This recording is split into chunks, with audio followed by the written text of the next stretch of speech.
We begin our quiet journey into the life of a figure whose presence shaped much of the 20th century, a woman whose name, Eleanor Roosevelt, still echoes with a particular resonance. Allow yourself to settle, to find a comfortable space, as we gently turn the pages of history, not in haste, but with a calm curiosity, exploring the contours of a remarkable existence. This is an invitation to simply listen, to absorb the unfolding narrative, and perhaps, as the details emerge, to drift into a state of peaceful contemplation.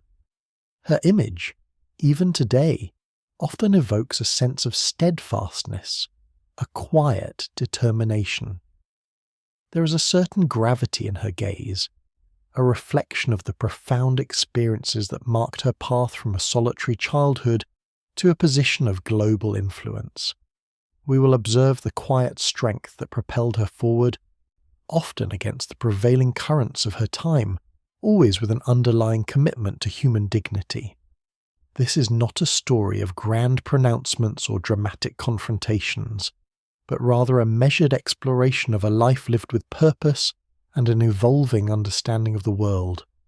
We will trace the subtle shifts in her perspective, the gradual expansion of her compassion, and the persistent effort she made to articulate a vision of a more just society. Her voice, though often understated, carried significant weight, advocating for those whose own voices were often unheard.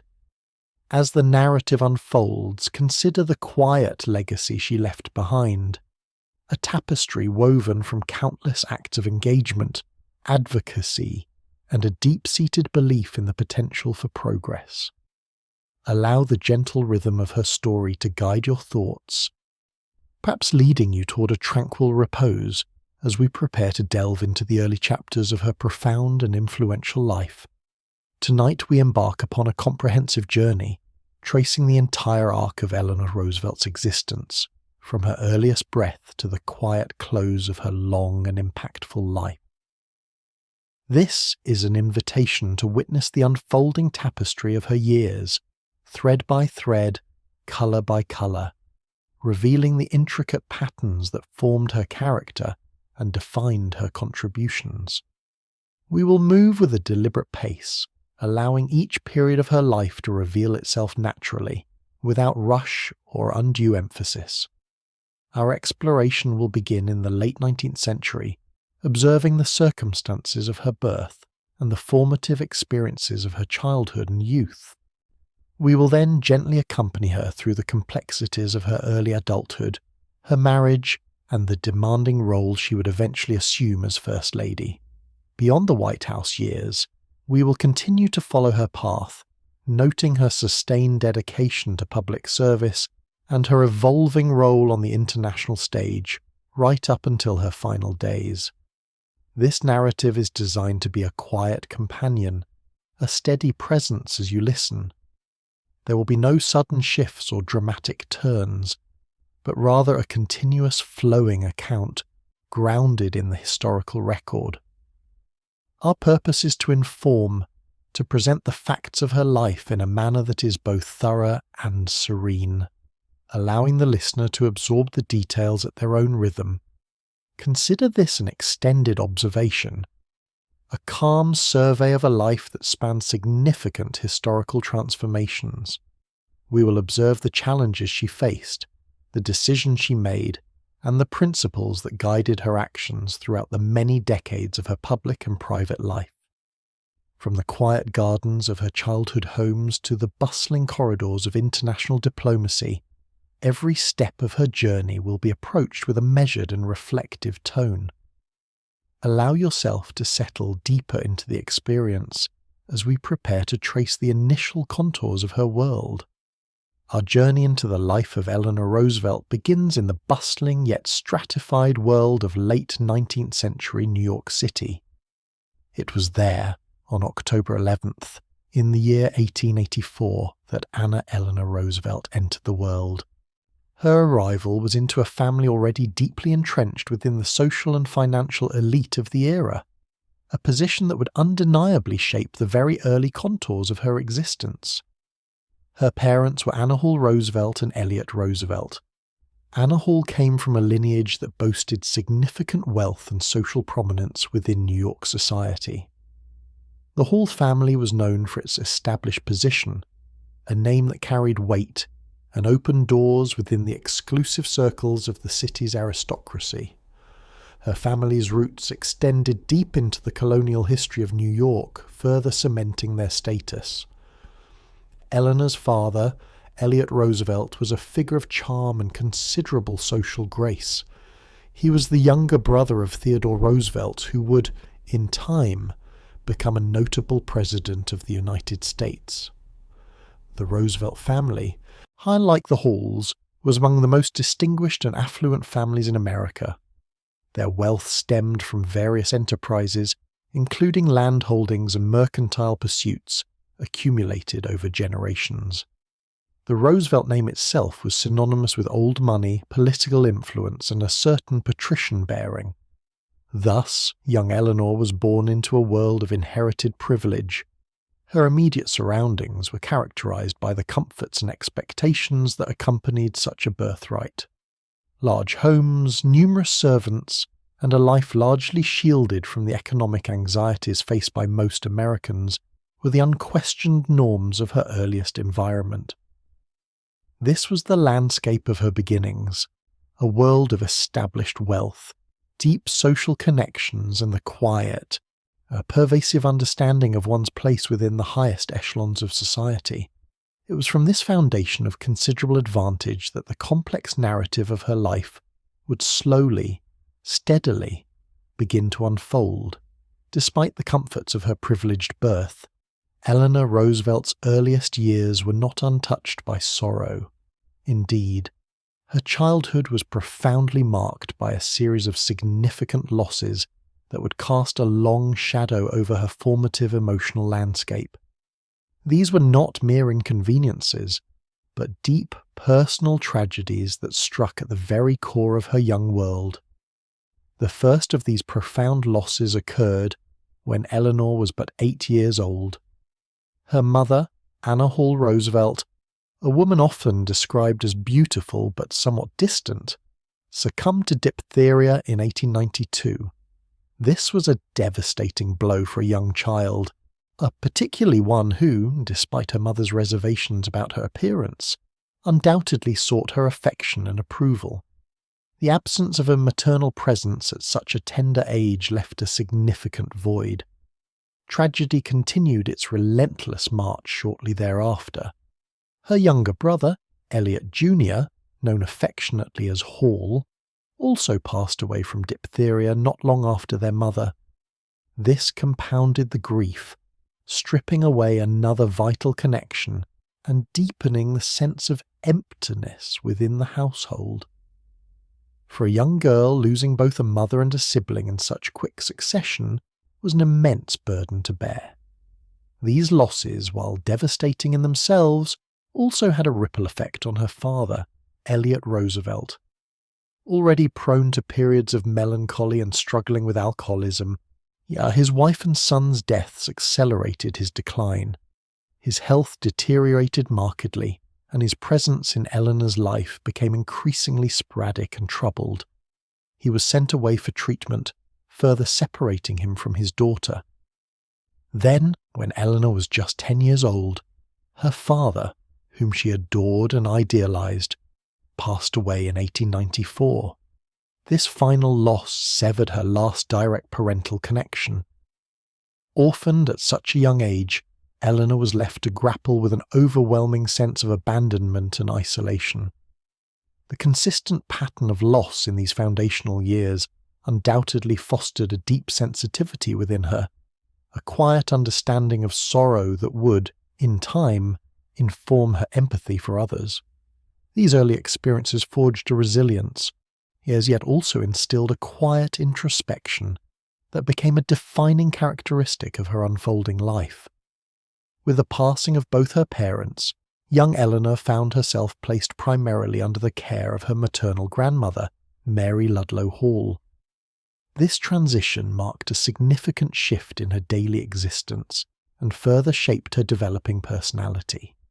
The Hall household, situated on West 37th Street in New York City, was a place of considerable affluence, yet it was also characterized by a certain austerity. Life with Grandmother Hall was, by many accounts, rather strict and somewhat joyless for a sensitive child. Mary Ludlow Hall was a formidable figure, a woman of her era's conventional sensibilities who placed a high value on decorum, discipline, and proper social graces. Affection, at least in its overt expressions, was not a prominent feature of the home. Eleanor and her younger brothers, who also lived there, were expected to adhere to a rigorous schedule, and their emotional needs often seemed secondary to the maintenance of order and propriety. This environment, while providing stability, also fostered a degree of loneliness and a feeling of being an outsider for Eleanor, who was often made to feel plain and unremarkable by her grandmother and aunts. This somewhat rigid upbringing stood in quiet contrast to the more vibrant and adventurous spirit she'd glimpsed through her memories of her father, Elliot Roosevelt. Though his life had been troubled, Elliot possessed a charm, an enthusiasm for life, and a love for the outdoors that deeply resonated with Eleanor. Her recollections of him, though tinged with sadness, painted a picture of a man who loved to ride, sail, and explore, a world away from the constrained drawing rooms of her grandmother's house. These memories served as a quiet, internal counterpoint to her immediate surroundings, a reminder of a different kind of freedom and affection. The Roosevelt side of her family, particularly her paternal uncle Theodore Roosevelt, represented a more dynamic and less inhibited approach to life. While she did not live with them, their ethos of action, public service, and vigorous engagement with the world stood apart from the more insular Hall environment. This early exposure to differing family values and ways of living, even if experienced primarily through memory and observation, provided Eleanor with a nuanced understanding of the world. The discipline of the Hall household, combined with the lingering influence of her father's more expansive spirit, subtly contributed to the unique blend of duty and daring that would later define her own character. Eleanor's formal education during these early years was primarily conducted within the confines of her grandmother's home, under the guidance of various governesses. This was a common practice for girls of her social standing, yet for Eleanor it contributed to a profound sense of isolation. Her days were structured around lessons in French, German, music, and the social graces expected of a young woman of her class. While she absorbed the knowledge, the environment offered little in the way of peer interaction or the boisterous give and take of a larger school. This period was marked by a deep-seated shyness. Eleanor often felt awkward and unsure of herself, as traits exacerbated by her internal struggles. She grappled with a persistent feeling of inadequacy, a quiet conviction that she did not quite measure up to the expectations placed upon her, or perhaps to her own unspoken ideals. Her grandmother and aunts, while fulfilling their duty, frequently made comments about her appearance, reinforcing a perceived lack of beauty that deeply affected the young girl. She internalized these assessments, which fed her quiet self-consciousness. The absence of warm, unconditional affection in her home life, combined with her solitary education, intensified these feelings. She yearned for connection, for someone who truly understood her, and for a purpose that transcended the rigid social expectations of her upbringing. She often retreated into books, finding solace and companionship within their pages, and developing a vivid internal world. This quiet introspection, born of her isolation, would become a defining characteristic. Her early education, therefore, was not merely about academic subjects. It was a period that firmly established her internal landscape. The shyness, the feelings of not being quite good enough, and the longing for deeper engagement with the world were all forged in these early years. They became the quiet undercurrents of her youthful experience, shaping her silent aspirations for a life of greater meaning and impact, even if she could not yet articulate what that might entail. At the age of 15, a significant shift occurred in Eleanor's life when she was sent to England to attend Allenswood Academy, a private finishing school for girls located outside London. This departure from her grandmother's rigid household marked a profound turning point, offering a new environment far removed from the familiar constraints of New York society. It was here that she encountered Marie Souvestre, the formidable and intellectually vibrant headmistress of Allenswood. Mademoiselle Souvestre was a woman of exceptional intellect and progressive views, a sharp contrast to the more conventional figures who had previously shaped Eleanor's world. She encouraged independent thought, challenged her students to engage with current events, and fostered an atmosphere of intellectual curiosity and critical analysis. For Eleanor, who had felt stifled by her earlier isolated education, Souvestre's influence was transformative. The headmistress saw potential in the shy American girl, recognizing her intelligence and a nascent capacity for leadership. Under Souvestre's guidance, Eleanor began to shed some of her deep-seated shyness. Allenswood provided a supportive yet challenging environment where she could explore her capabilities without the constant pressure of societal expectations or the critical gaze she had experienced at home. She excelled academically, particularly in subjects like French and history, and found a newfound confidence in her ability to articulate her thoughts and engage in spirited discussions. Socially, Allenswood also allowed Eleanor to blossom. She formed close friendships with girls from diverse backgrounds, learning to navigate social dynamics and developing a sense of belonging that had been largely absent in her life. The broader European perspective offered by the school and its international student body expanded her understanding of the world beyond the confines of New York's elite circles. This exposure fostered a nascent interest in global affairs and a deeper appreciation for different cultures. Allenswood, under the tutelage of Marie Souvestre, truly served as a crucible for Eleanor's personal development. It was a place where she not only gained a broader education, but also began to understand her own strengths, developing the intellectual curiosity and social confidence that would quietly underpin her future endeavours. The quiet, observant girl started to find her voice, preparing her for a return to America with a more robust sense of self. Marie Souvestre's mentorship extended far beyond the traditional role of a school headmistress. She recognized in Eleanor a quiet intelligence and a genuine desire to understand the world, qualities she meticulously cultivated. Souvestre did not merely impart knowledge, she instilled a method of thinking, encouraging her students to question, to analyze, and to form their own informed opinions. This was a radical departure from the rote learning and emphasis on social graces that often characterized girls' education of the era. Eleanor, who had previously felt self-conscious and uncertain, found in Souvestre a rare blend of intellectual rigor and personal warmth. The headmistress challenged her to engage with complex ideas, discussing politics, philosophy, and social issues with a seriousness usually reserved for male students. This intellectual awakening was profound. Eleanor, accustomed to being seen as merely a shy girl, was now treated as a thoughtful individual whose opinions held weight. Souvestre's unwavering belief in her capabilities fostered a sense of self-worth that Eleanor had long craved. The European environment further broadened Eleanor's horizons. Souvestre, a seasoned traveller and intellectual, would often take her students on educational excursions, exposing them to art, history, and diverse cultures across the continent. These experiences, combined with the Academy's international student body, cultivated in Eleanor a nascent social awareness.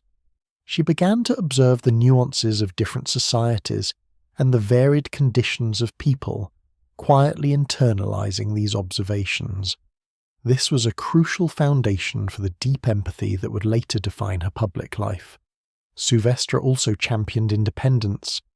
She encouraged her students to think for themselves, to develop a strong moral compass, and to act upon their convictions. This emphasis on autonomy was particularly impactful for Eleanor, who had spent her early life under the strictures of others. The mentorship provided by Sylvestre was not about conforming to societal expectations, but about developing a robust inner life and the courage to live authentically. The intellectual and personal growth Eleanor experienced during these years in Europe, under Sylvestre's discerning eye, was foundational. It was a period of quiet but intense transformation, where a timid girl began to evolve into a thoughtful, critically aware young woman, ready to engage with the world on her own terms. The seeds of her future advocacy for human rights and social justice were sown in these formative years. And at the age of 18, Eleanor Roosevelt returned to New York, her European education complete. The intellectual vibrancy and personal freedom she had experienced at Allenswood, under Marie Sylvestre's tutelage, stood in stark contrast to the expectations now awaiting her. As a young woman of her social standing, her entry into society as a debutante was not merely an option, but an obligation. This period marked her reluctant immersion into the elaborate rituals of the New York social season. The world of balls, teas, and formal calls was one of meticulous etiquette and carefully orchestrated appearances. For Eleanor, who had just begun to cultivate a robust inner life and a keen interest in substantive discussions, this superficiality felt jarring.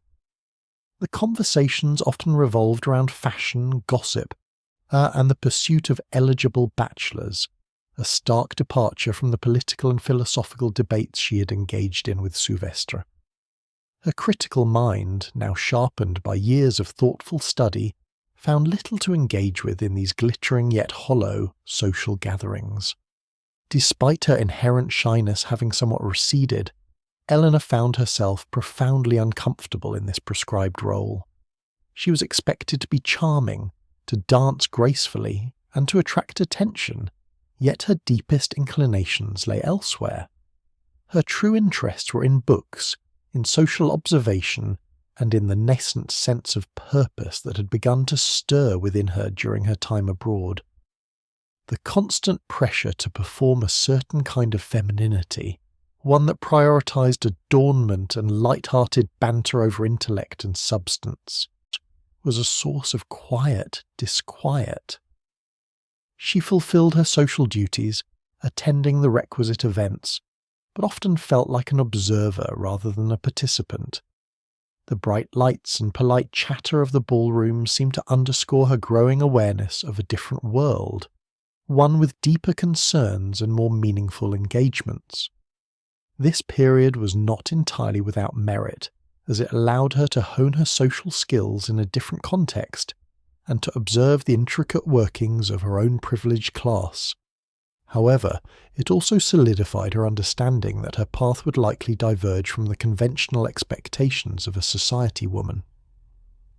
The debutante years, while obligatory, ultimately served to reinforce her burgeoning desire for a life of greater purpose and intellectual fulfillment.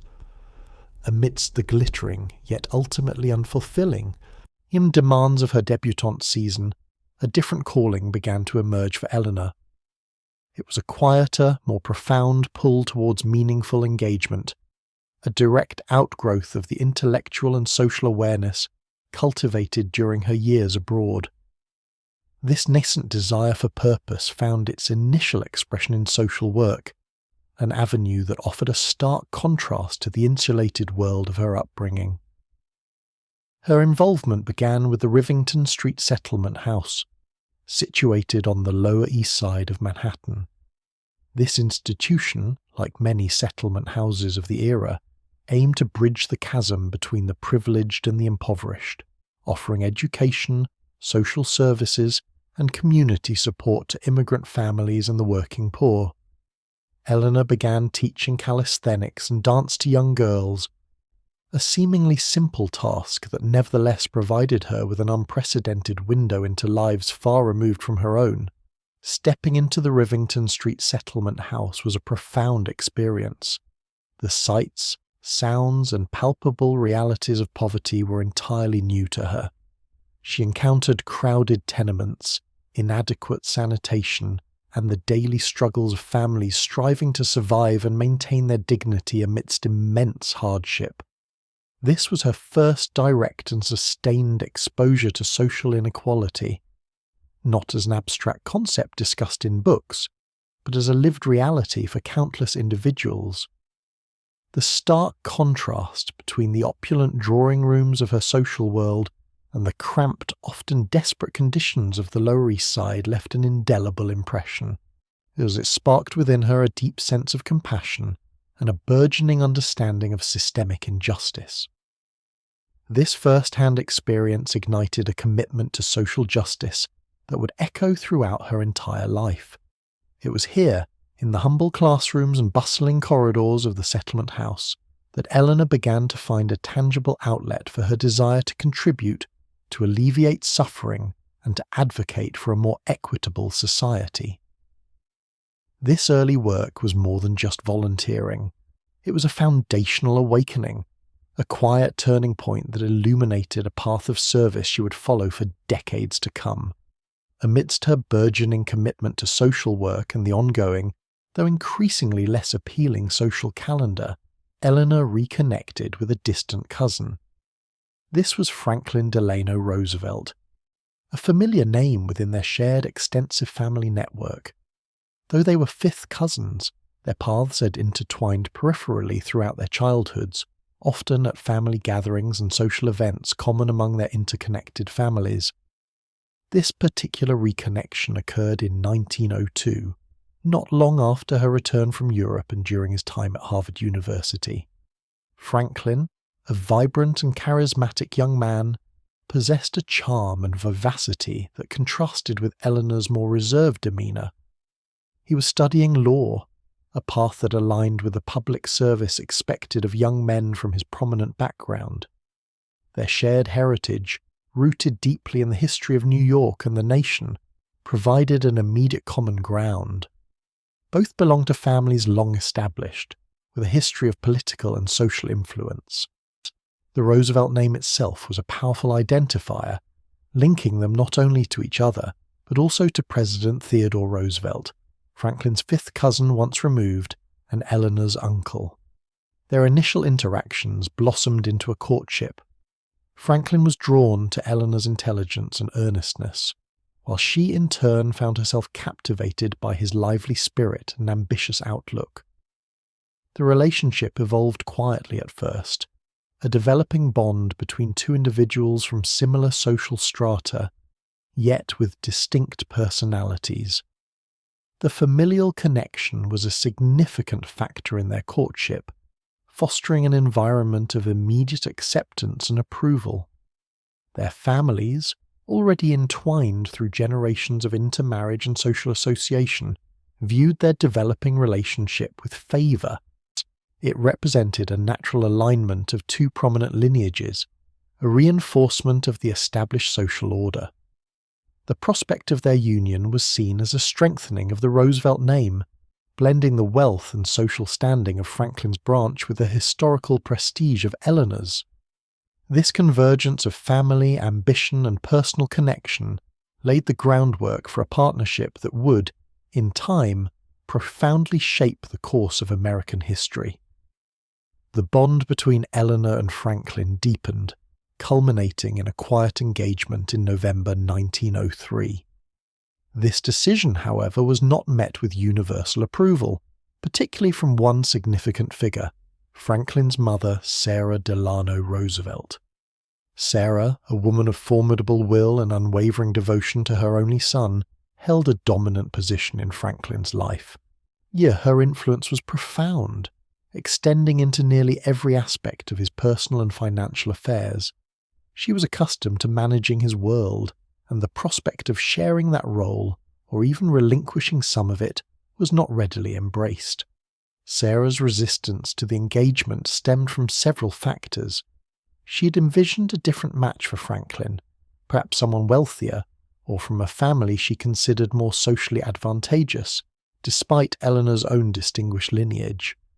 Furthermore, she harboured reservations about Eleanor's perceived lack of beauty and her quiet disposition, perhaps deeming her not vivacious enough for her charismatic son. More fundamentally, Sarah was reluctant to loosen her maternal grip. Franklin, having lost his father at a young age, had become the central focus of Sarah's existence, and she saw herself as the primary architect of his future. Despite her initial objections, Franklin remained resolute in his decision to marry Eleanor. The engagement stood, though it was marked by a period of quiet tension and Sarah's attempts to delay the wedding. This early dynamic offered a clear preview of the complexities that would characterize Eleanor's future marriage. Sarah's strong personality and her deeply ingrained habit of control would remain a persistent presence in their lives. Eleanor, accustomed to a certain degree of independence from her time at Allenswood and her settlement housework, would now confront a formidable matriarchal figure whose influence over her husband was substantial. This established a foundation of intricate family dynamics, setting a pattern of negotiation and subtle power struggles that would endure for decades within the Roosevelt household. Despite the familial tensions that preceded it, the wedding of Eleanor Roosevelt and Franklin Delano Roosevelt took place on March 17, 1905. The date itself, St. Patrick's Day, was chosen to accommodate a particularly distinguished guest, a figure whose presence added immense prestige and a touch of national spectacle to the occasion. This guest was none other than Eleanor's uncle, Theodore Roosevelt, then the sitting President of the United States. The ceremony was held at the home of Eleanor's aunt, Mrs. Henry Parrish, at 6 East 76th Street in New York City. The atmosphere, while celebratory, was also imbued with a sense of historical weight, largely due to the President's attendance. For Eleanor, who had grown up without the consistent presence of a father, having her esteemed uncle walk her down the aisle was a moment of profound personal significance. It offered a public affirmation of her place within the prominent Roosevelt family, despite the private grief and solitude of her upbringing. President Roosevelt, ever the center of attention, reportedly overshadowed the bride and groom somewhat, even on their special day. His hearty congratulations and booming personality filled the room, a testament to his vibrant public persona. He reportedly remarked, "There's nothing like keeping the name in the family," a comment that playfully acknowledged the cousin marriage and the continuation of the Roosevelt legacy. Beyond the personal sentiments, the president's presence at the wedding carried considerable symbolic weight. It publicly underscored the powerful convergence of two branches of a dominant American political dynasty. The Oyster Bay Roosevelts, represented by Theodore, and the Hyde Park Roosevelts, now uniting through Eleanor and Franklin, were effectively merging their social and political capital. This union was not merely a private affair, it was an event that subtly signalled the potential for future influence and public service. It marked the formal beginning of a partnership that would, in time, profoundly shape the course of American history, drawing strength from these established familial roots and the implicit blessing of the nation's highest office. The initial years of Eleanor Roosevelt's marriage to Franklin were largely defined by the rhythms of domestic life and the relentless cycle of childbearing. Following their wedding, the young couple settled into a routine that was heavily influenced by Franklin's mother Sarah, who maintained a significant, often intrusive presence in their household. Eleanor found herself navigating the complexities of a new marriage while also contending with the established expectations of a formidable mother-in-law. Between 1906 and 1916, Eleanor gave birth to 6 children. Their first child, Anna, arrived in 1906, followed by James in 1907. A son, Franklin, was born in 1909 but tragically died in infancy, a loss that undoubtedly cast a shadow over their early family life. Elliot was born in 1910, a second Franklin in 1914, and finally John in 1916. Of these 6 births, 5 children survived to adulthood, filling the Roosevelt household with the constant demands and joys of a large family. For Eleanor, and this period was marked by the overwhelming responsibilities of motherhood and household management. She was expected to oversee the children's care, manage the domestic staff, and fulfill the social obligations of a rising political wife. These roles, while traditional for women of her standing, did not always align with her developing intellectual and social inclinations. Having experienced the stimulating environment of Allenswood and the meaningful work at the Rivington Street Settlement House, the confines of domesticity, however grand, often left her feeling unfulfilled. Her personal letters and later reflections indicate a struggle to find a sense of self and purpose amidst the constant demands of raising a young family. While she loved her children, the sheer volume of pregnancies and the subsequent caregiving left little room for individual pursuits or intellectual engagement outside the home. The close supervision of Sarah Roosevelt further limited Eleanor's autonomy in raising her own children and managing her household, adding another layer of challenge to these formative years of marriage. She sought to fulfill her duties conscientiously, but the quiet yearning for a broader sphere of influence persisted beneath the surface of her busy domestic life. The early years of Eleanor and Franklin's marriage were significantly shaped by the pervasive influence of Sarah Delano Roosevelt. Her presence in their lives was not merely supportive, it was deeply controlling. Sarah, accustomed to managing every aspect of her son's existence, extended this control to their shared household. She purchased the townhouse in New York City where Franklin and Eleanor would live, and then built an adjoining identical one for herself, connected by shared doors and servants. This arrangement ensured her constant oversight. Sarah managed the household finances, dictating expenditures and often making decisions without consulting Eleanor. She oversaw the hiring and firing of staff, determined the menus, and even directed the daily routines within the home. For Eleanor, who had previously experienced the independence of Allenswood and the self-direction of her settlement housework, this lack of agency was profoundly disquieting. Her efforts to assert her own preferences or establish her own domestic routines were frequently met with subtle but firm resistance from Sarah, who saw no need to cede control. This dominance extended most significantly to the upbringing of Eleanor's children. Sarah often chose their nannies, dictated their schedules, and even dressed them according to her own tastes. She would frequently intervene in their care, overriding Eleanor's decisions or simply taking charge, believing her own experience and judgment to be superior. For a young mother, this constant undermining of her authority was deeply challenging. Eleanor, naturally shy and eager to please, often found herself unable to confront her formidable mother-in-law directly. The children, in turn, developed a strong bond with their grandmother, who showered them with affection and gifts, sometimes creating a dynamic where Sarah's influence rivaled or even surpassed Eleanor's. This dynamic left Eleanor feeling marginalized within her own family, a silent observer in the management of her home and the raising of her children. While she outwardly maintained a respectful demeanor towards Sarah, the internal struggle for personal space and maternal authority was a constant undercurrent throughout these early decades of her marriage. As the years of their early marriage progressed, a new dimension began to unfold in their lives, driven by Franklin's burgeoning political aspirations. In 1910, Franklin D. Roosevelt, a relatively unknown young lawyer, decided to enter the political arena. He ran for the New York State Senate, representing a district in Dutchess County, a traditional Republican stronghold.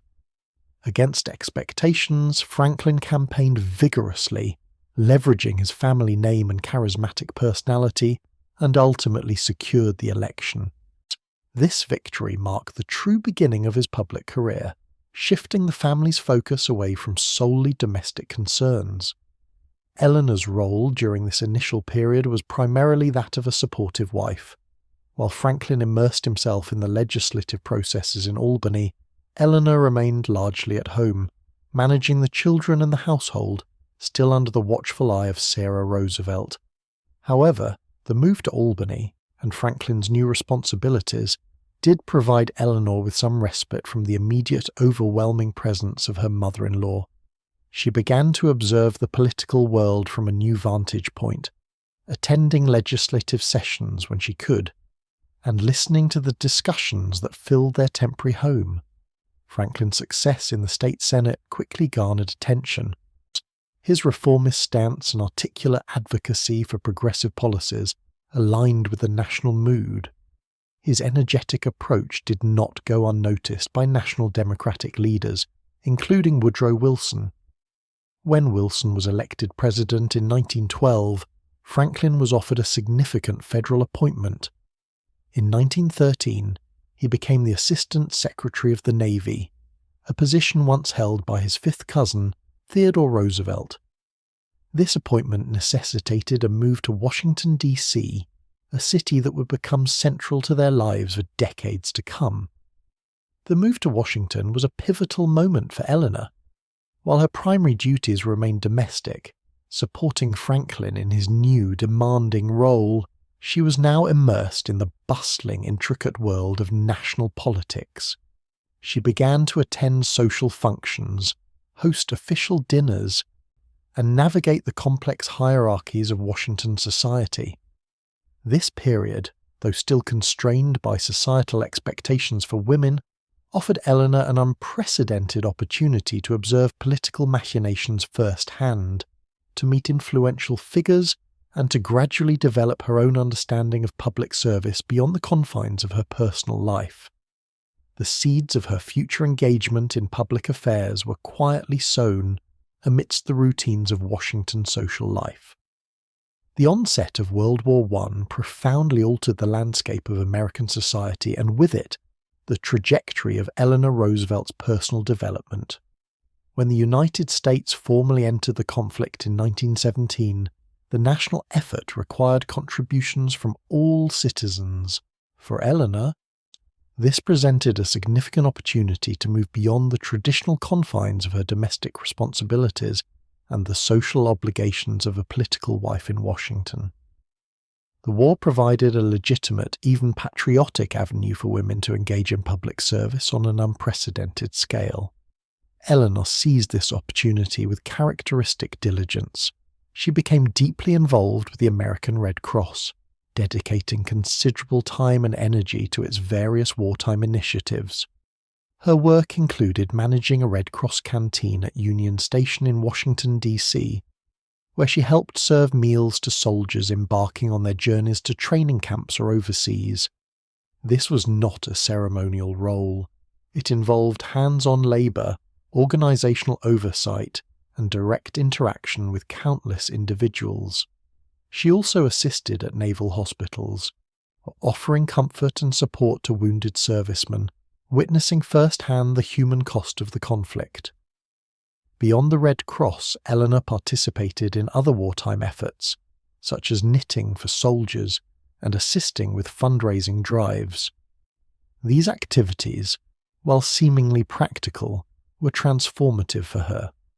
They allowed her to apply her innate sense of duty and her burgeoning social conscience in tangible ways. The experience provided her with invaluable organizational skills, teaching her about logistics, coordination, and managing volunteers. She learned to navigate large-scale operations and to work effectively within structured organizations, lessons that would prove crucial in her later, more prominent public roles. Crucially, as this period exposed Eleanor to a broader cross-section of American society than she had ever encountered. She interacted with men and women from diverse backgrounds, all united by a common purpose.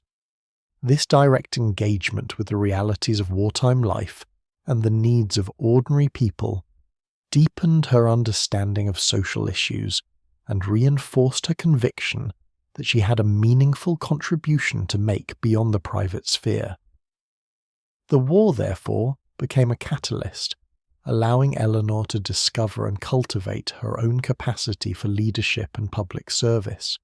In the summer of 1918, a profound personal crisis unfolded within the Roosevelt household, one that would irrevocably alter the course of Eleanor's life and the nature of her marriage. While Franklin was serving as Assistant Secretary of the Navy, and Eleanor discovered a packet of love letters between him and Lucy Mercer, her social secretary. The revelation was not merely surprising, it delivered a profound shock, shattering the foundations of her trust and perception of her marital bond. Lucy Mercer had been hired by Eleanor in 1914 to assist with the growing social demands of Franklin's position in Washington. She was charming, vivacious, and possessed a quiet elegance that contrasted with Eleanor's more earnest demeanour. Over time, Franklin and Lucy developed a close relationship, which evolved into an affair, unfolding largely unbeknownst to Eleanor during a period when her own focus was increasingly directed toward wartime service. The discovery of the letters brought with it a deep sense of betrayal. For Eleanor, who valued sincerity and fidelity above many other attributes, this deception was devastating. It exposed a hidden dimension of her husband's life and suggested a fundamental disconnect within their marriage that she had not fully perceived. The emotional impact was immense, forcing her to confront the realities of her personal situation with a raw intensity she had rarely experienced. Eleanor confronted Franklin, and he eventually admitted to the affair. The ensuing discussions were fraught with pain and difficult choices. Divorce was contemplated, but the implications for Franklin's political career and for their children were significant in that era. Furthermore, Sarah Delano Roosevelt, Franklin's mother, vehemently opposed a divorce, reportedly threatening to disinherit Franklin if he proceeded. Ultimately, a difficult agreement was reached. Franklin promised to end the affair, and the marriage would continue, but the nature of their relationship was fundamentally redefined. The intimate emotional bond that had once existed between them was irrevocably broken.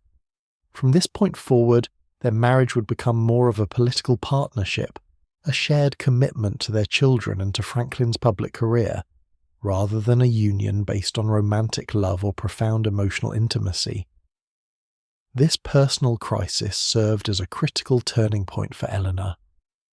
The betrayal, while deeply wounding, inadvertently liberated her in certain respects. It compelled her to seek fulfillment and purpose independently of her husband, solidifying her resolve to forge her own path. The emotional distance that grew between them paradoxically allowed her greater freedom to pursue her own interests and convictions, laying the groundwork for her eventual emergence as a powerful public figure in her own right. The emotional wreckage of the Lucy Mercer affair ultimately necessitated a fundamental redefinition of Eleanor and Franklin's marriage. The intimate romantic bond that had characterized their early years together was undeniably fractured beyond repair. What emerged from the crisis was a different kind of union, one forged out of practicality, mutual respect for their shared public life, and a commitment to their children's well-being. This new arrangement could best be described as a political partnership, rather than a conventional romantic marriage. The decision to remain together was not made lightly. For Eleanor, the betrayal had been profound, yet the societal norms of the era, the immense pressure from Franklin's mother Sarah, and the potential ruin of Franklin's burgeoning political career weighed heavily on their considerations. Divorce at that time carried a significant social stigma, particularly for a public figure, and would have jeopardized Franklin's aspirations for higher office. Moreover, both Eleanor and Franklin shared a deep love for their children, and the prospect of disrupting their lives with a separation was a powerful deterrent. Thus, an unspoken, yet deeply understood agreement was reached. They would continue to present a united front to the world, maintaining the appearance of a conventional family. Eleanor would remain by Franklin's side, fulfilling the duties of a political wife, which by this point she was increasingly adept at managing. However, the emotional landscape of their private lives would be distinctly separate, and this new arrangement brought with it a quiet understanding of personal freedoms. While the marriage continued, Eleanor began to cultivate a life increasingly independent of Franklin's immediate orbit. The emotional void created by the affair, paradoxically, spurred her to seek intellectual and social engagement on her own terms. She no longer sought her primary emotional fulfillment from her husband, redirecting her energies toward her own burgeoning interests in social reform and political activism. Franklin, too, gained a certain measure of personal latitude, though his public responsibilities remained paramount. The partnership allowed him to pursue his political ambitions with Eleanor's steadfast support, even as their private lives diverged. Their relationship became one of mutual respect for their complementary roles in public life. A shared endeavour to achieve Franklin's political goals, and a unified approach to raising their family. It was a pragmatic decision, born from crisis, yet it laid the groundwork for Eleanor's eventual transformation into an influential figure in her own right, no longer solely defined by her husband's identity. The redefinition of her marriage, while painful, inadvertently opened a pathway for Eleanor Roosevelt's personal and public growth. With the romantic expectations of her marital life diminished, she began to channel her considerable energy and intellect into pursuits that had long simmered beneath the surface of her domestic responsibilities. This period following the affair marked a distinct shift toward greater independence, allowing her to find and amplify her own distinctive voice, and Eleanor increasingly immersed herself in the burgeoning women's political organizations of the time. The suffrage movement had recently achieved its victory, and women across the nation were actively organizing to exercise their newfound political power. Eleanor found a natural home within these groups, particularly the women's division of the New York State Democratic Committee, where she quickly rose through the ranks. Her organizational skills, honed during her wartime service, proved invaluable, and she dedicated herself to voter education and political advocacy, working tirelessly to encourage women's participation in civic life. Beyond formal political organizations, Eleanor also deepened her involvement in various social reform movements. Her earlier experiences at the Rivington Street Settlement House had instilled a lasting commitment to addressing inequality and poverty. Now, with a more defined sense of personal agency, she expanded her work with organizations advocating for labor rights, educational reform, and child welfare. She lent her name, her time, and her formidable intelligence to causes that resonated deeply with her evolving social conscience. This era was also characterized by Eleanor's own intellectual pursuits. She began to write more, expressing her thoughts on social issues and women's roles. She sought out new learning opportunities, engaging with diverse thinkers and broadening her understanding of the complex challenges facing American society. These intellectual engagements were not merely academic, yet they were intrinsically linked to her growing sense of purpose and her desire to contribute meaningfully to the world. Through these varied engagements, Eleanor Roosevelt began to emerge as a public figure in her own right. She was no longer simply Franklin's wife, but a woman with her own convictions, her own network of associates, and her own growing influence. The quiet, shy girl of her youth was steadily transforming into a woman of formidable presence and independent thought, laying the foundation for a life of unparalleled public service. In the summer of 1921, a profound and unexpected crisis descended upon the Roosevelt family, one that would irrevocably alter the course of Franklin's life and, by extension, Eleanor's.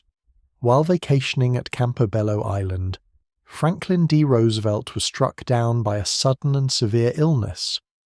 The symptoms were alarming, fever, intense pain, and progressive paralysis, particularly in his legs. The diagnosis delivered by specialists was poliomyelitis, or polio, a viral disease that attacks the nervous system. The impact of this diagnosis was devastating. For a man as active and vibrant as Franklin, whose very essence seemed to be defined by his physical energy and outward charisma, the sudden loss of mobility was a profound blow. He faced a future confined to a wheelchair, his legs permanently paralyzed. The initial period was marked by intense physical suffering and a deep emotional despair as he grappled with the reality of his condition and the potential end of his promising political career. The entire family felt the weight of this tragedy, witnessing the once robust Franklin contend with such a debilitating illness. In this moment of profound adversity, Eleanor Roosevelt's strength and determination came to the fore.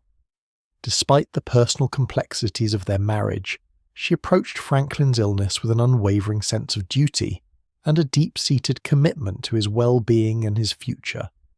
She became his primary caregiver, overseeing his medical treatments and rehabilitation, which were often arduous and painful. Her presence was constant, a quiet anchor in the storm of his physical and emotional struggle. More than just a caregiver, Eleanor became a crucial advocate for keeping Franklin's political aspirations alive. There were many who believed that his career was over, that a man so physically impaired could not possibly lead. Eleanor, however, refused to accept this prognosis. She understood the depth of Franklin's ambition and the satisfaction he derived from public service. She began to act as his eyes and ears, attending political meetings, gathering information, and maintaining connections with key figures in the Democratic Party. She read to him, discussed current events, and kept him engaged with the political world, ensuring that he remained intellectually sharp and politically informed. Her determination was not merely born of loyalty. It was a testament to her own growing understanding of political life and her belief in Franklin's capacity to overcome even this immense physical challenge. She was instrumental in shaping the narrative around his illness, working to ensure that his physical limitations did not define his public image or diminish his political viability. As Franklin convalesced, the limitations imposed by his paralysis meant he could no longer travel as he once had, nor could he easily attend the numerous political functions essential for maintaining a public profile. It was in this vacuum that Eleanor's role expanded dramatically and decisively. She became his indispensable surrogate, his physical presence in the world beyond his immediate surroundings. Eleanor undertook extensive travels, crisscrossing New York State and eventually wider regions of the country. These journeys were not merely social visits. They were purposeful expeditions designed to keep Franklin connected to the pulse of the nation. She attended political rallies, spoke at party functions, and engaged with various community groups. Her observations were meticulously gathered and relayed back to Franklin, providing him with first-hand accounts of public sentiment, local issues, and the political climate. She served as his eyes and ears, collecting information that would otherwise be inaccessible to him during his recuperation. This period proved to be a crucible for Eleanor's own development as a public figure. Prior to Franklin's illness, her public appearances had often been in a supportive secondary capacity. Now she was speaking independently, articulating ideas and representing her husband's interests. This responsibility pushed her beyond her natural shyness, forcing her to hone her public speaking skills and engage directly with diverse audiences. She learned to articulate complex political messages, to listen attentively to concerns, and to convey a sense of genuine connection with the people she met. Through these travels, Eleanor gained an invaluable granular understanding of the political realities across different regions and among various demographics. She encountered the daily struggles of ordinary citizens, the nuances of local politics, and the broader challenges facing the nation. This direct exposure to the varied landscapes of American life broadened her perspective significantly. It moved her beyond the more insulated world of upper-class society and into a more profound engagement with the complexities of the country. The insights she gathered were not just for Franklin, they also contributed to her own evolving political consciousness, laying the groundwork for her future advocacy and leadership. This period of serving as Franklin's proxy was, in many ways, an apprenticeship in public service, and one that prepared her for the expansive and influential role she would later assume on her own terms. The 1920s, a period often characterized by social change and economic shifts, also marked Eleanor Roosevelt's definitive entry into the political arena. No longer content with merely being a political wife, her increasing confidence and deepened understanding of societal needs propelled her into active engagement. She began to forge her own path within the Democratic Party, establishing herself as a distinct and formidable voice. A significant aspect of her burgeoning activism was her involvement with the Women's Division of the Democratic State Committee in New York. Here, she found a platform to organize, strategize, and mobilize women within the party structure. Her work involved not only recruiting new members, but also advocating for policies that addressed the concerns of women and families. She understood the power of collective action and the importance of women having a voice in the political process. Eleanor also became a prominent figure in the League of Women Voters. This nonpartisan organization, born from the women's suffrage movement, aimed to educate voters and advocate for various reforms. Through her participation, Eleanor deepened her knowledge of legislative processes and policy issues, further honing her skills in public advocacy. She spoke tirelessly on behalf of the League, emphasizing the importance of informed civic engagement and the need for government to be responsive to the needs of its citizens. Her advocacy extended particularly to labour rights. So, having witnessed the hardships faced by working women and men, she became a vocal proponent for improved working conditions, fair wages, and the right to organise. She understood that economic security was fundamental to human dignity and societal well-being. This commitment aligned with her broader belief in social justice, a principle that would guide her throughout her life. Furthermore, Eleanor remained a steadfast advocate for women's suffrage, even after the 19th Amendment was ratified. She recognised that the right to vote was merely the first step, and that true equality required continued effort to ensure women's full participation in all aspects of public life. By the end of the decade, Eleanor Roosevelt had transitioned from a supportive spouse to a significant political force in her own right within New York. Yet her tireless work, her expanding network, and her clear articulation of progressive ideals had firmly established her as an influential and respected figure in the state's political landscape. As Eleanor Roosevelt navigated her evolving public role, she was not without guidance and support. A crucial figure in her development during this period was Louis Howe, Franklin's longtime political advisor and strategist. Howe, a man of unconventional appearance and sharp political acumen, saw in Eleanor a formidable untapped potential. He recognized her intelligence, her work ethic, and her burgeoning sense of purpose. Louis Howe became much more than a political aide. He transformed into a trusted confidant and an indispensable mentor to Eleanor. He understood the intricacies of the political landscape and the demands placed upon public figures. With a patient and steady hand, he encouraged her to hone her skills, particularly in public speaking and writing. He pushed her gently beyond her comfort zone, knowing that these abilities would be vital for her independent growth and for her role as Franklin's public surrogate. Howe's advice was practical and astute.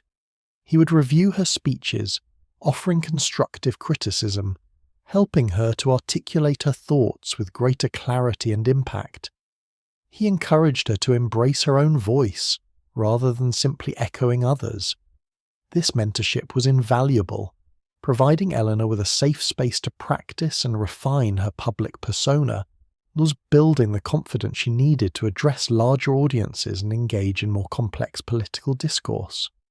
Beyond Louis Howe, Eleanor also benefited from the wisdom and experience of other women who were active in politics and social reform. Figures like Elizabeth Reed and Nancy Cook, both involved in the women's division of the Democratic State Committee, offered camaraderie and shared insights. These women provided a network of support, allowing Eleanor to discuss ideas, strategize, and find solidarity in their common goals.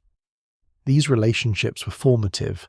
Howe's unwavering belief in her capabilities, coupled with the encouragement from her female peers, allowed Eleanor to blossom as a public figure. They helped her to understand the mechanics of political influence and the power of effective communication. And these key figures didn't merely assist her.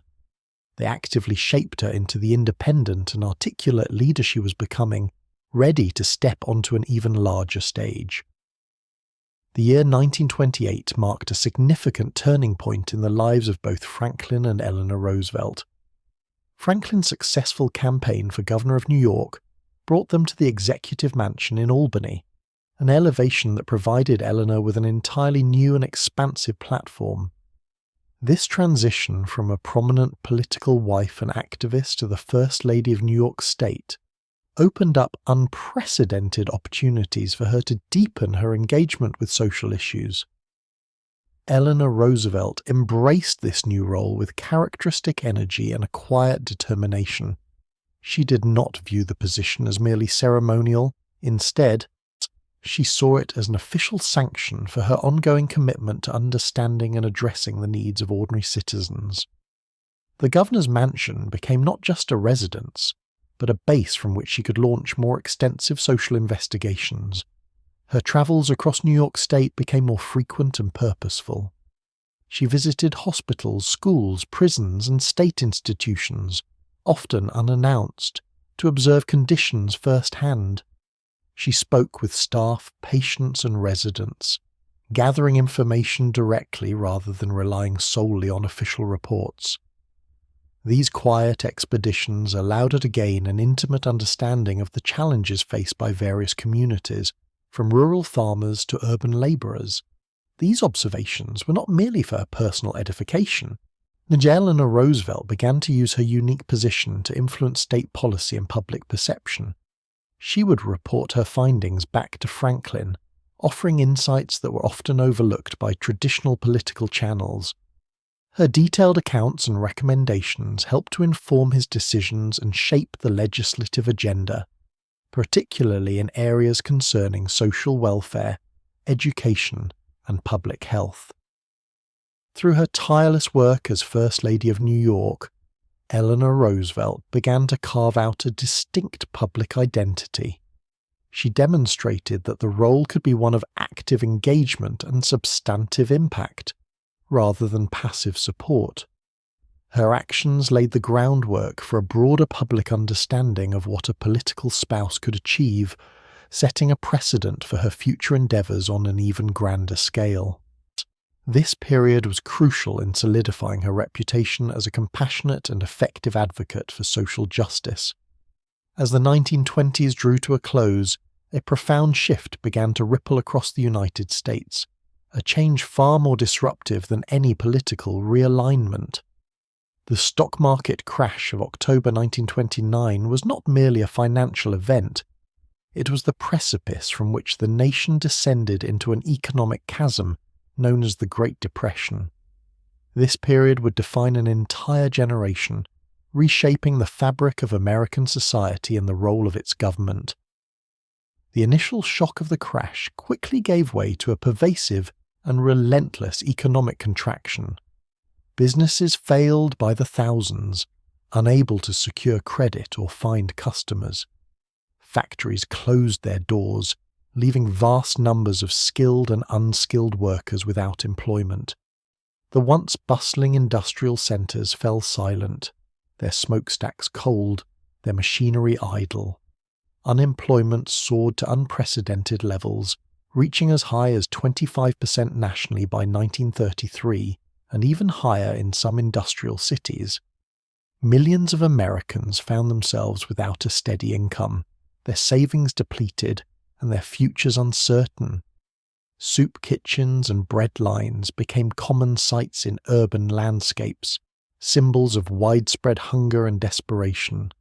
Families lost their homes, their farms, and their sense of security. Shanty towns, derisively named Hoovervilles, after the sitting president, sprang up on the outskirts of cities, offering meagre shelter to those who had nowhere else to go. The psychological toll of the Depression was immense. The loss of work often meant a loss of dignity and purpose. Despair became a quiet companion for many, fostering a sense of helplessness and a questioning of the very foundations of the American dream. Farmers, already struggling with drought and falling crop prices, faced foreclosures, watching generations of work slip away. This pervasive crisis of poverty, unemployment, and profound despair was not a distant abstraction for Eleanor Roosevelt. Her years of social investigation, first in New York City's tenements and later across the varied communities of New York State, had already provided her with an intimate understanding of economic hardship. The Great Depression merely amplified these existing struggles to an unimaginable scale. It was against this backdrop of national distress that Franklin Roosevelt's presidency would unfold, and it was this crisis that would provide Eleanor with the defining purpose for her own burgeoning public life, calling upon all the experience and empathy she had quietly cultivated over the years. The profound despair of the Great Depression set the stage for the presidential election of 1932. Franklin D. Roosevelt, having demonstrated his leadership as governor of New York, offered a message of hope and action. His campaign promised a New Deal for the American people, a concept that resonated deeply with a nation yearning for change. The electoral victory was decisive, sweeping him into the highest office in the land. For Eleanor, however, the prospect of moving into the White House was not met with unalloyed enthusiasm. Having cultivated a degree of independence and a meaningful public life during her years as First Lady of New York, she harboured a quiet apprehension about the constricting traditions of the First Lady's role in Washington. The White House, she perceived, was a place of ceremony, protocol, and social obligations, a gilded cage that might stifle her burgeoning activism and intellectual pursuits. She had by this point come to value her autonomy and her ability to engage directly with the social issues that stirred her conscience. Her vision for the First Lady's role was, in its essence, revolutionary. Eleanor did not intend to be merely a decorative figure, confined to hosting teas and supervising domestic arrangements. She saw the position not as an endpoint for her activism, but as a new and powerful platform from which to extend her work. She recognized the immense potential for influence that came with the office, an opportunity to connect the concerns of ordinary Americans directly to the heart of government. Her determination was clear. She would not simply preside over the social calendar. She would transform the role into an active instrument for social investigation, advocacy, and communication. This resolve marked a distinct departure from the historical precedents of the office, setting the stage for a period of unprecedented engagement and public visibility for the First Lady. Eleanor Roosevelt was poised to redefine the very nature of this prominent, yet often understated position within American political life. One of Eleanor Roosevelt's initial and most impactful decisions as First Lady was the establishment of a series of regular press conferences held exclusively for women journalists. This was a truly groundbreaking initiative, a departure from established White House norms, and a clear signal of her intent to reshape the public sphere. These gatherings, held with a consistent cadence, provided a direct conduit between the First Lady and a segment of the press often marginalized in the male-dominated newsrooms of the era. The purpose behind this particular innovation was multifaceted and thoughtfully conceived. In the early 20th century, women journalists frequently faced significant barriers in their profession.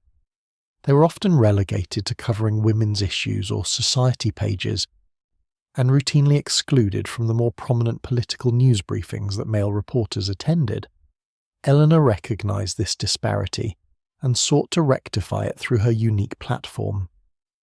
By mandating that only women reporters could attend her press conferences, she created an environment where these journalists were guaranteed access to significant news and direct quotes from a prominent figure in the administration.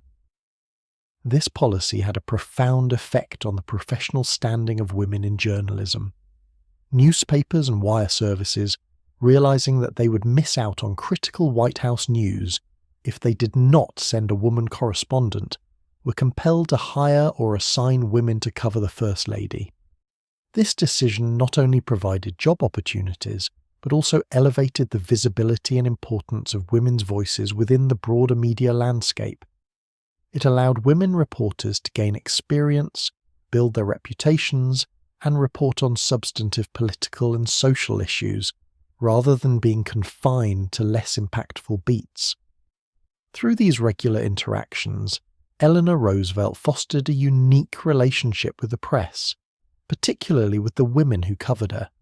She offered them a space of professional recognition and empowerment, simultaneously ensuring that her messages and initiatives reached a wide audience, often through a lens that might otherwise have been overlooked.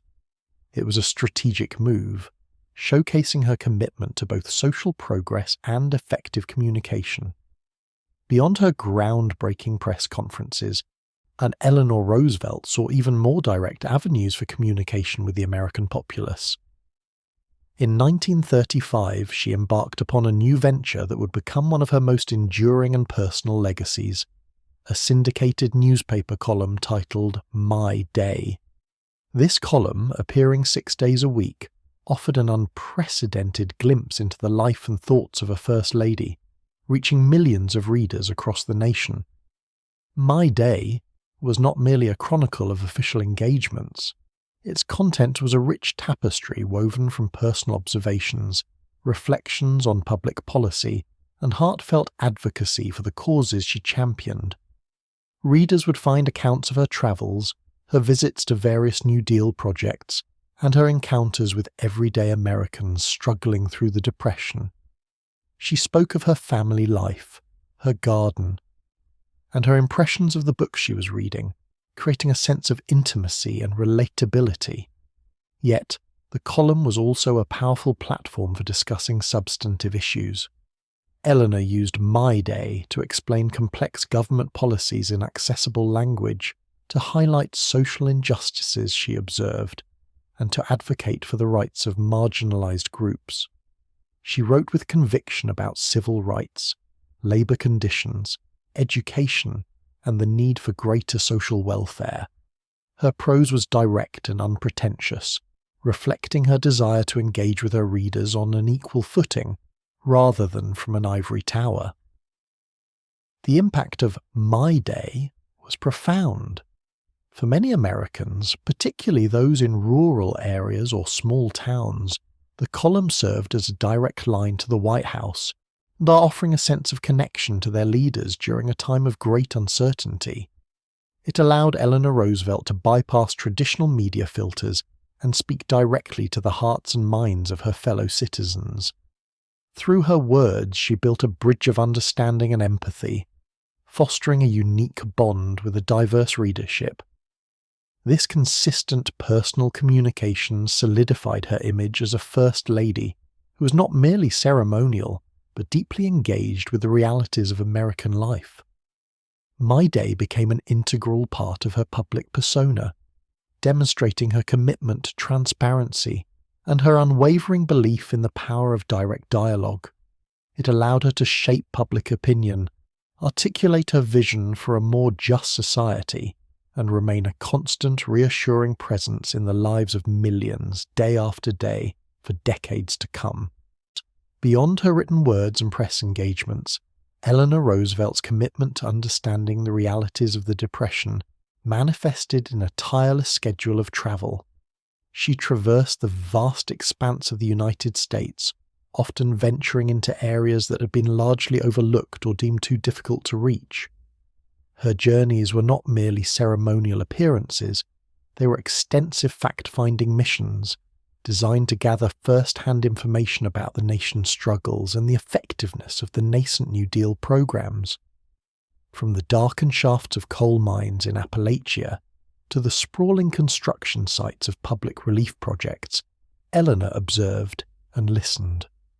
She visited schools struggling with meagre resources, sat with families on drought-stricken farms, and spoke with workers in newly established civilian conservation corps camps. No corner of the country seemed too remote, no story too insignificant for her attention. She moved among the people with a quiet dignity, her presence often bringing a rare sense of hope and validation to those feeling forgotten by distant government. Her purpose in undertaking these arduous journeys was clear and deeply significant to her role. She understood herself to be the eyes and ears for her husband, President Franklin Roosevelt, whose own mobility was severely limited by polio. While Franklin managed the complex machinery of government from Washington, D.C., Eleanor provided him with an unfiltered, ground-level perspective. She brought back not just statistics and reports, but the human stories, the vivid details of hardship, and the quiet resilience she witnessed. These first-hand accounts were invaluable. They allowed Franklin to grasp the true impact of the Depression on individual lives and communities, informing his policy decisions with a tangible sense of the challenges faced by ordinary Americans. Eleanor would recount her observations in detail, often over dinner, her narratives painting a stark picture of the conditions she encountered. Her descriptions were often accompanied by her personal reflections, offering a compassionate interpretation of the human cost of the economic crisis. Through these extensive travels, Eleanor Roosevelt moved beyond the traditional confines of the First Lady's role, transforming it into an active and essential component of the presidential administration. She became a vital conduit between the American people and their government, embodying a new kind of leadership that was both empathetic and deeply informed. Her tireless movement across the landscape became a powerful symbol of the administration's commitment to understanding and addressing the nation's profound needs. Among the many groups for whom Eleanor Roosevelt advocated, her courageous stand for the civil rights of African Americans marked a significant and enduring aspect of her legacy. In an era when racial segregation was deeply entrenched across the nation and even within the federal government itself, her voice became a consistent and powerful instrument for equality.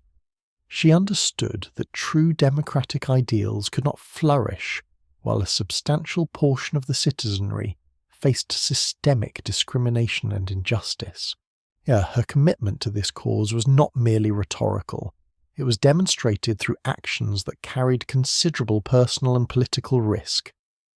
One of the most notable instances of her unwavering stance occurred in 1939, involving the renowned African-American contralto, Marian Anderson. Anderson, a singer of extraordinary talent and international acclaim, was scheduled to perform in Washington, D.C. However, the Daughters of the American Revolution, an organization to which Eleanor Roosevelt belonged, denied Anderson the use of their Constitution Hall for her concert due to a white performers-only clause. Upon learning of this blatant act of racial discrimination, Eleanor Roosevelt did not hesitate. Her response was swift and unequivocal. She publicly resigned from the Daughters of the American Revolution, issuing a statement that articulated her profound disappointment and disagreement with their policy. Her resignation, coming from the First Lady of the United States, sent a powerful message across the nation, drawing widespread attention to the injustice and forcing a public reckoning with the issue of segregation. But her actions did not stop at protest. Eleanor Roosevelt then took concrete steps to rectify the situation and amplify Marian Anderson's voice. Working with Walter White of the NAACP and Secretary of the Interior Harold Ickes, she helped arrange for Marian Anderson to perform on the steps of the Lincoln Memorial on Easter Sunday, 1939. This iconic event drew an audience of over 75,000 people. A vast integrated crowd gathered in a symbolic gesture of unity and protest against racial prejudice. The image of Marian Anderson singing before the solemn statue of Abraham Lincoln, with the First Lady's implicit endorsement, became a potent symbol in the burgeoning civil rights movement. It was a moment that transcended a mere musical performance, transforming into a public affirmation of dignity and equality for African Americans. Eleanor Roosevelt's willingness to challenge entrenched racial barriers, even at the cost of severing ties with a prominent social organization, underscored her deep conviction that the principles of justice and human rights must extend to all, regardless of race. Her actions laid a foundational stone for future civil rights advancements, demonstrating the power of principled stand-taking from the nation's highest office. Beyond her public gestures of solidarity, Eleanor Roosevelt extended her influence to support the formation and work of the Black Cabinet, an informal group of African American advisors who served in various government departments during the Roosevelt administration. This group, officially known as the Federal Council of Negro Affairs, was an unprecedented gathering of black intellectuals and activists within the halls of federal power. Eleanor Roosevelt became a crucial ally and advocate for these individuals, understanding the vital importance of their perspectives in shaping policy. She frequently invited members of the Black Cabinet to the White House for dinners and discussions, ensuring their voices were heard at the highest levels of government. Through these interactions, she gained a deeper understanding of the specific challenges faced by African Americans during the Great Depression, and the ways in which New Deal programs, intended to alleviate suffering, often either excluded or disproportionately disadvantaged black communities due to prevailing discriminatory practices.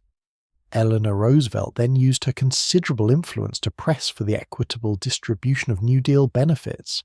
She advocated for African Americans to receive fair access to jobs, housing, and relief programs, often intervening directly when she learned of discriminatory practices within federal agencies.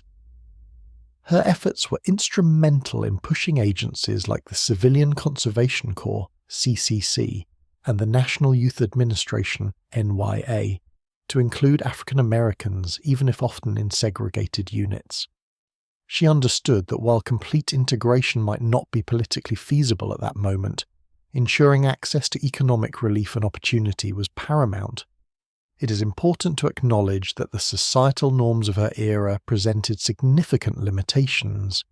Eleanor Roosevelt operated within a deeply segregated America, where Jim Crow laws were firmly entrenched, particularly in the South, and racial prejudice was widespread.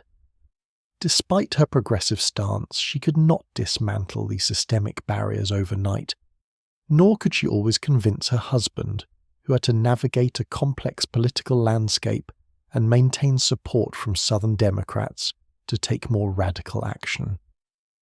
Nevertheless, her role was undeniably pioneering. At a time when few national political figures dared to openly challenge racial inequality, Eleanor Roosevelt consistently pushed the boundaries of what was considered acceptable. She used her platform not only to highlight injustices, but also to build bridges between the White House and African American leaders, fostering a dialogue that had been largely absent. Her persistent advocacy helped lay essential groundwork for the civil rights movement that would gain full momentum in subsequent decades, marking her as a truly transformative figure in the slow, steady march toward a more just society. Among her many causes, Eleanor Roosevelt held a particular and enduring commitment to the welfare of young people. She understood that the Great Depression had inflicted not only economic hardship, but also a profound sense of hopelessness upon an entire generation of American youth. Many high school and college students faced the stark reality of no jobs upon graduation, while others were forced to abandon their education entirely to seek work that simply did not exist. This widespread despair deeply troubled her. Her response was to become a fervent champion of initiatives designed to provide both immediate relief and long-term opportunities for young Americans. Foremost among these was her robust support for the National Youth Administration, or NYA. Established in 1935, the NYA was a New Deal agency specifically created to address the crisis facing young people, aged 16 to 25. It provided part-time work to students, enabling them to stay in school, and offered vocational training and job placements for those not enrolled in educational institutions. Eleanor Roosevelt saw the NYA not merely as a relief program, but as an investment in the nation's future. She believed passionately that every young person deserved the chance to develop skills, gain experience, and contribute meaningfully to society. She travelled extensively to visit NYA projects across the country, observing firsthand the young men and women learning trades, building infrastructure, and gaining a renewed sense of purpose. Her presence at these sites brought national attention and legitimacy to the program, encouraging participation and demonstrating its value.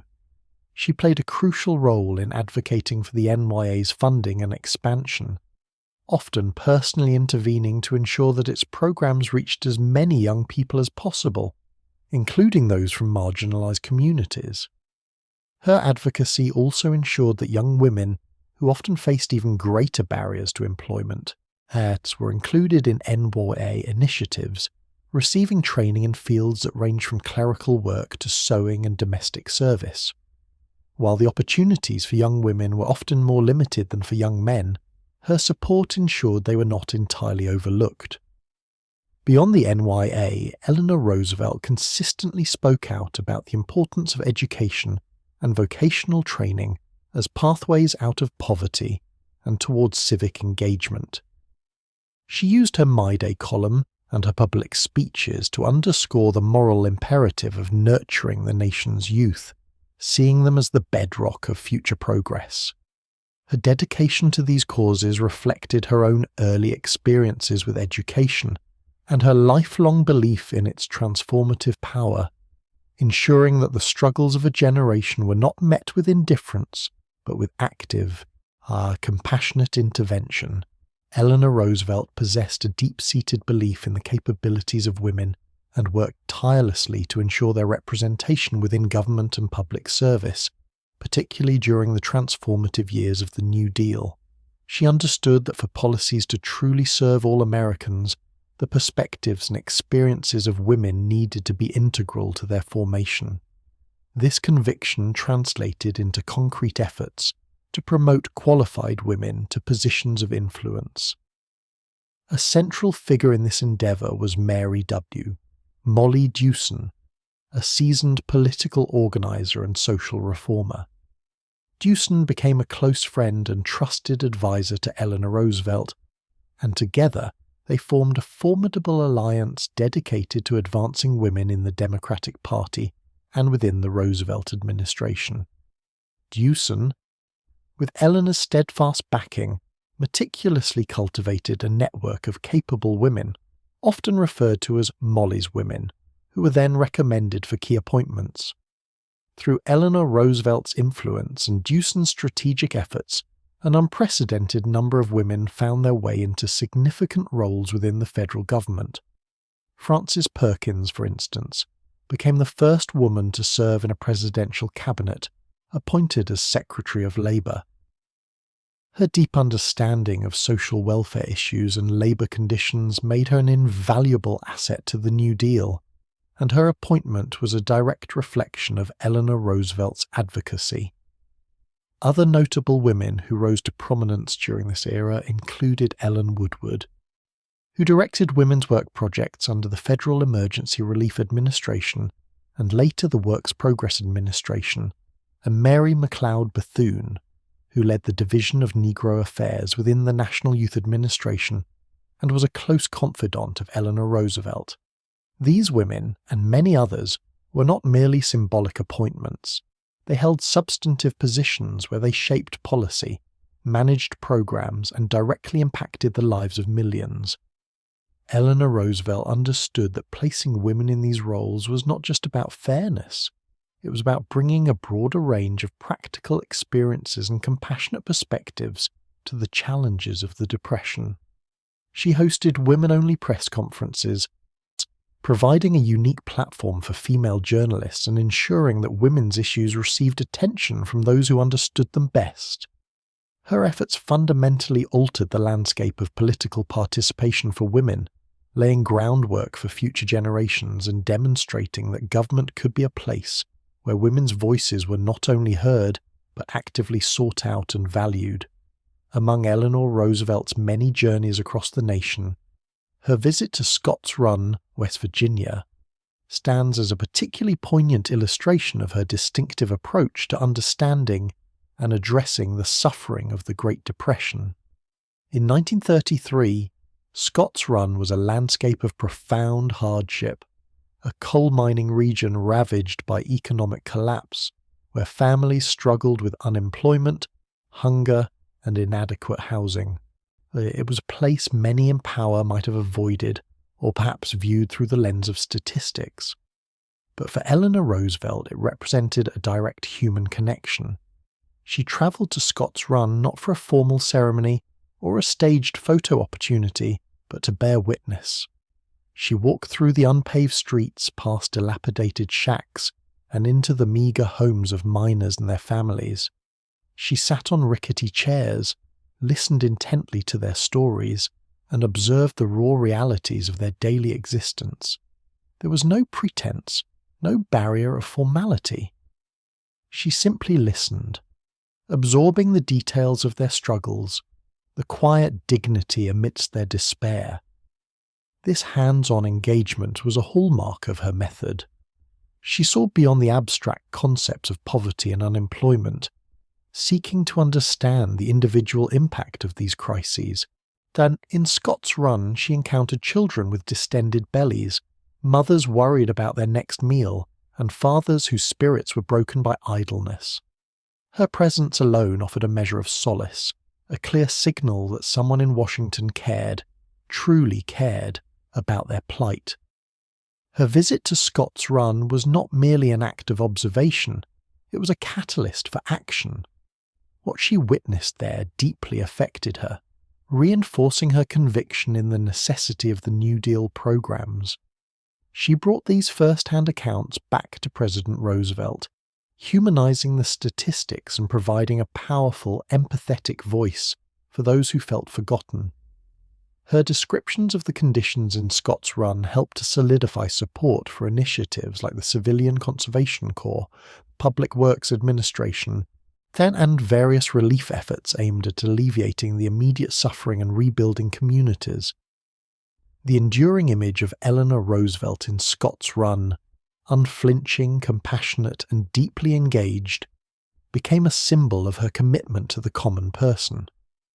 It showcased her unique ability to bridge the gap between the corridors of power and the lives of ordinary Americans, transforming abstract policy into tangible hope. During the New Deal years, Eleanor Roosevelt's public role transcended the traditional confines of a First Lady.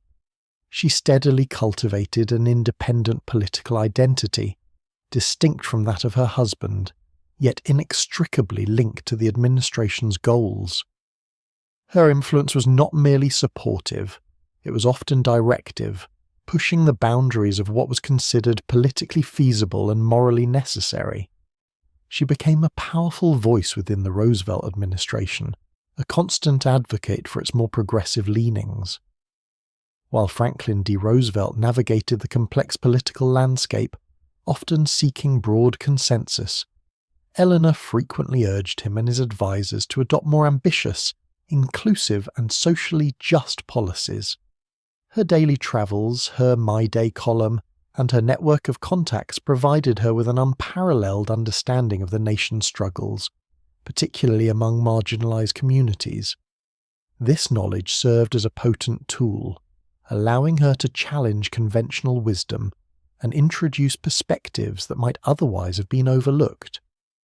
Her independence was evident in her willingness to champion causes that face considerable resistance, even from within her own party. She consistently pressed for greater civil rights protections for African Americans, for equitable treatment of women in the workplace, and for expanded opportunities for youth. These were not always popular stances, but Eleanor Roosevelt pursued them with conviction, using her platform to shed light on injustices and demand action. She was more than a sounding board for her husband. She was an active participant in the policy-making process. Her influence could be subtle, through private conversations and well-placed suggestions, or overtly public, through her speeches and writings. Cabinet members and New Deal administrators understood that a proposal endorsed by Eleanor carried significant weight and often reflected the president's own conscience, if not always his immediate political strategy.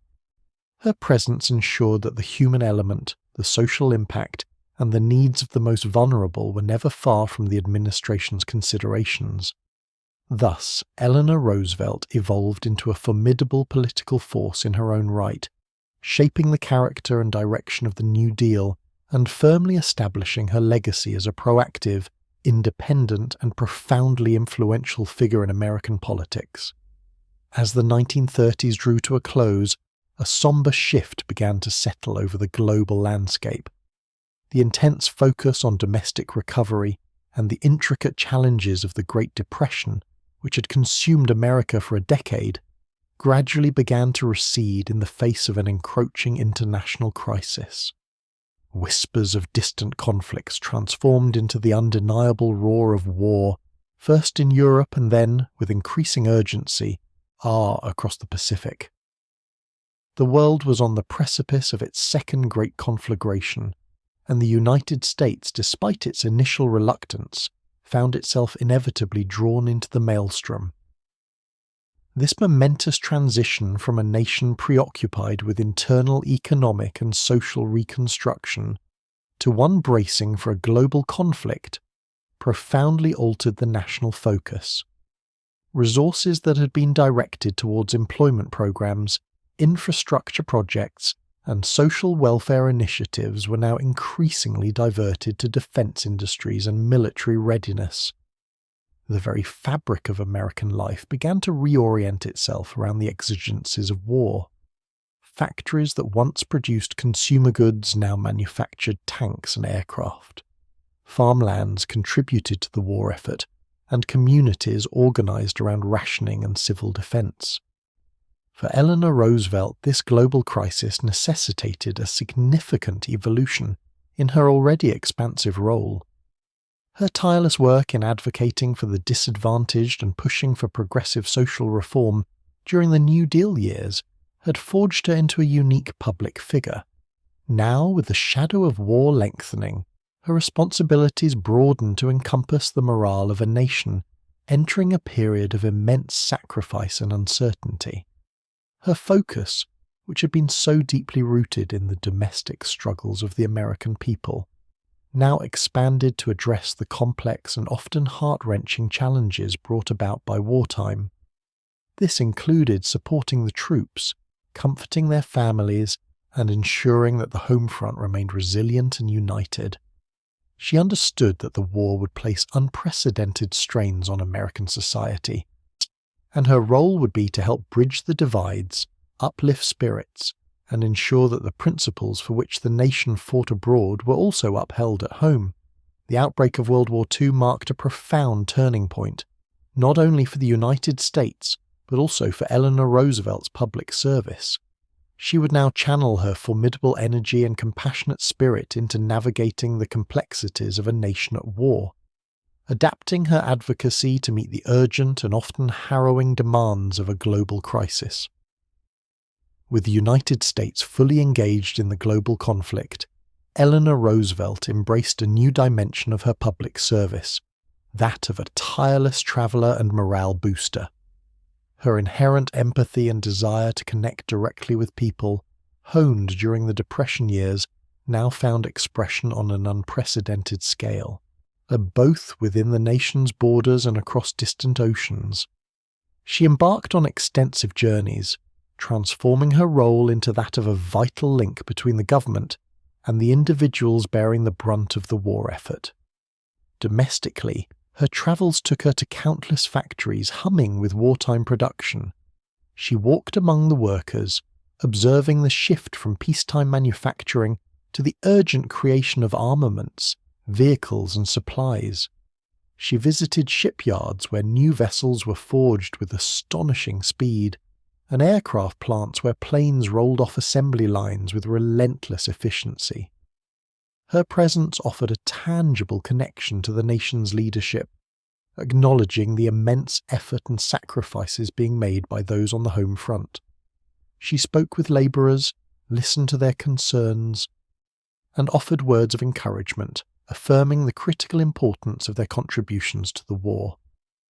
Her journeys also extended to military bases and training camps across the country. She met with soldiers, sailors, and airmen, often engaging in informal conversations, sharing meals and attending events. These interactions were not merely ceremonial, they were genuine attempts to understand the experiences of those preparing for combat, and to convey the nation's gratitude and support. She visited hospitals, spending time with wounded servicemen, offering solace and expressing profound appreciation for their courage and sacrifice. Her calm and steady demeanour provided a comforting presence in times of great anxiety and suffering. Beyond American shores, Eleanor Roosevelt undertook daring and often arduous international trips.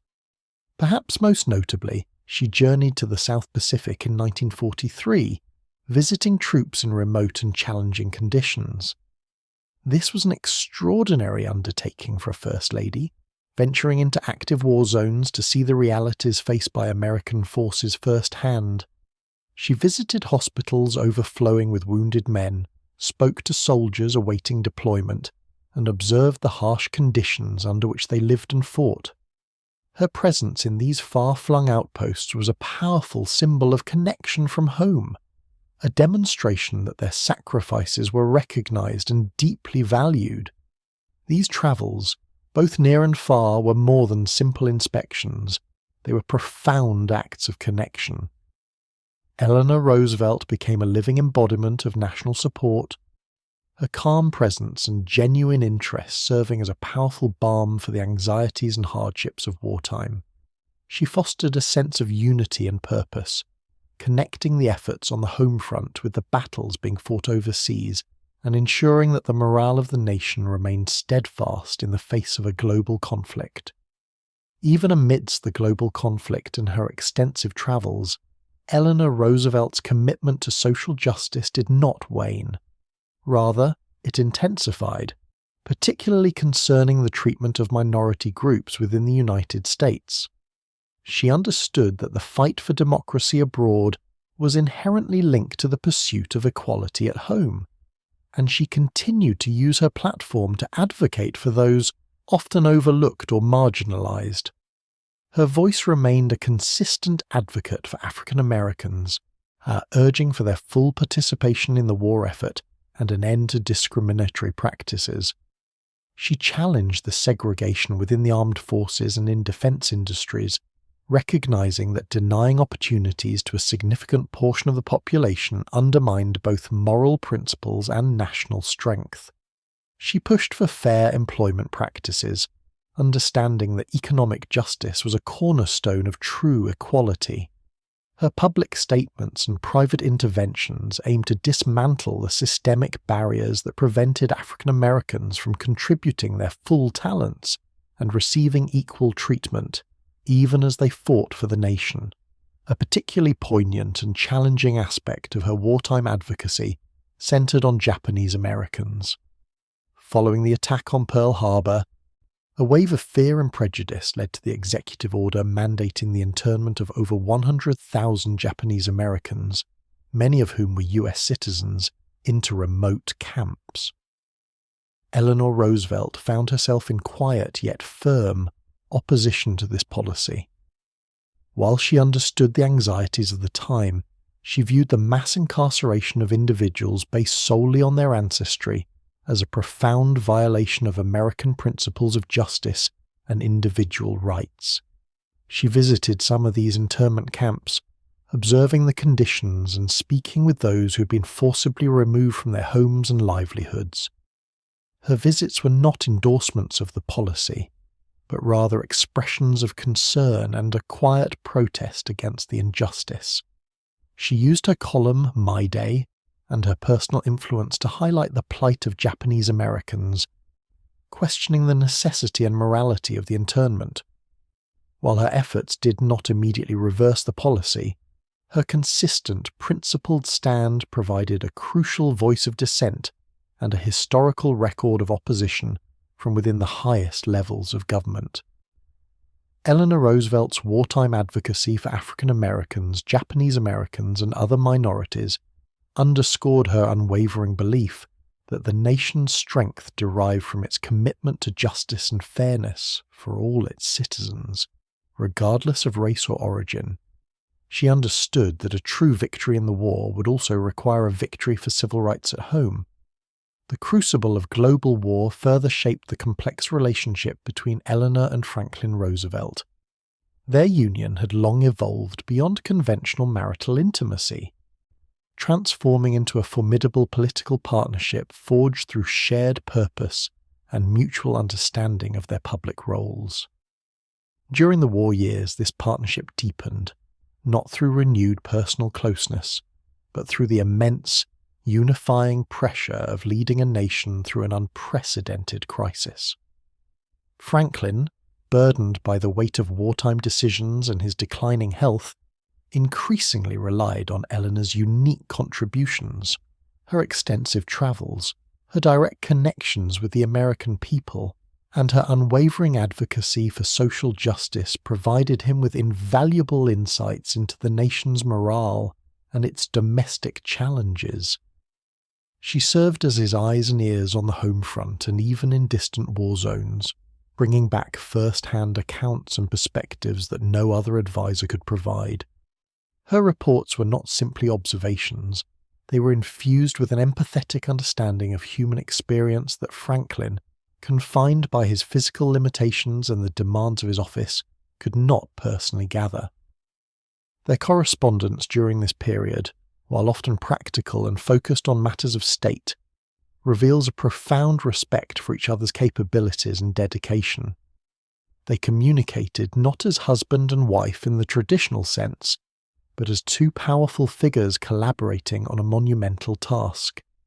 The issues of war and peace, the lives of millions, and the future of democracy overshadowed any personal differences that might have lingered. They were united by a shared vision for the world after the conflict, a world where the principles of freedom and justice, which Eleanor so fiercely championed, would prevail. And despite this heightened professional alignment and shared national purpose, the personal dimensions of their lives remained largely separate. Franklin continued to seek companionship and comfort from others, particularly from his distant cousin, Margaret Suckley, and his former secretary, Lucy Mercer Rutherford, a relationship that would become more prominent in his final years. Eleanor, for her part, maintained her independent life, surrounded by her own circle of friends and pursuing her myriad causes with undiminished vigour. The demands of wartime leadership, however, brought them into closer contact professionally, creating a dynamic where their public functions intertwined with an almost seamless efficiency, even as their private worlds continued to diverge. Their wartime collaboration stands as a testament to their extraordinary capacity to set aside personal complexities for the sake of national duty, demonstrating a powerful, albeit unconventional, partnership at the helm of a nation in peril. As the war progressed through Franklin Roosevelt's unprecedented fourth term, his health became a growing and increasingly visible concern. The immense strain of leading a nation through a global conflict, coupled with the long-term effects of polio, began to take a profound toll on his physical well-being. photographs from the latter years of the war reveal a president who appeared gaunt and fatigued, his once robust energy noticeably diminished. His face bore the marks of unrelenting stress, and his voice, though still capable of inspiring, sometimes carried a tone of weariness, or those closest to him, including Eleanor, observed a gradual but undeniable decline. Medical reports, kept largely secret from the public, indicated a serious heart condition and high blood pressure. These ailments contributed to his visible exhaustion and sometimes affected his concentration, though he continued to project an image of strength and resolve to the world. The physical demands of travel, particularly to significant wartime conferences like Tehran and Yalta, exacted a heavy price, leaving him visibly weakened upon his return. Eleanor, despite the complexities of their personal relationship, harboured a deep concern for Franklin's health, while her own schedule remained relentlessly demanding. Filled with her tireless advocacy and extensive travels, she was acutely aware of the burdens he carried. Her support, though not always expressed through direct physical care, manifested in her unwavering commitment to their shared political mission. She understood the critical importance of his leadership during this period and continued to serve as a vital partner, absorbing pressure and championing the causes she knew he believed in, even when his capacity for direct engagement waned. Her letters and observations from this time reflect an acknowledgement of his fragility, though she rarely dwelled on it publicly.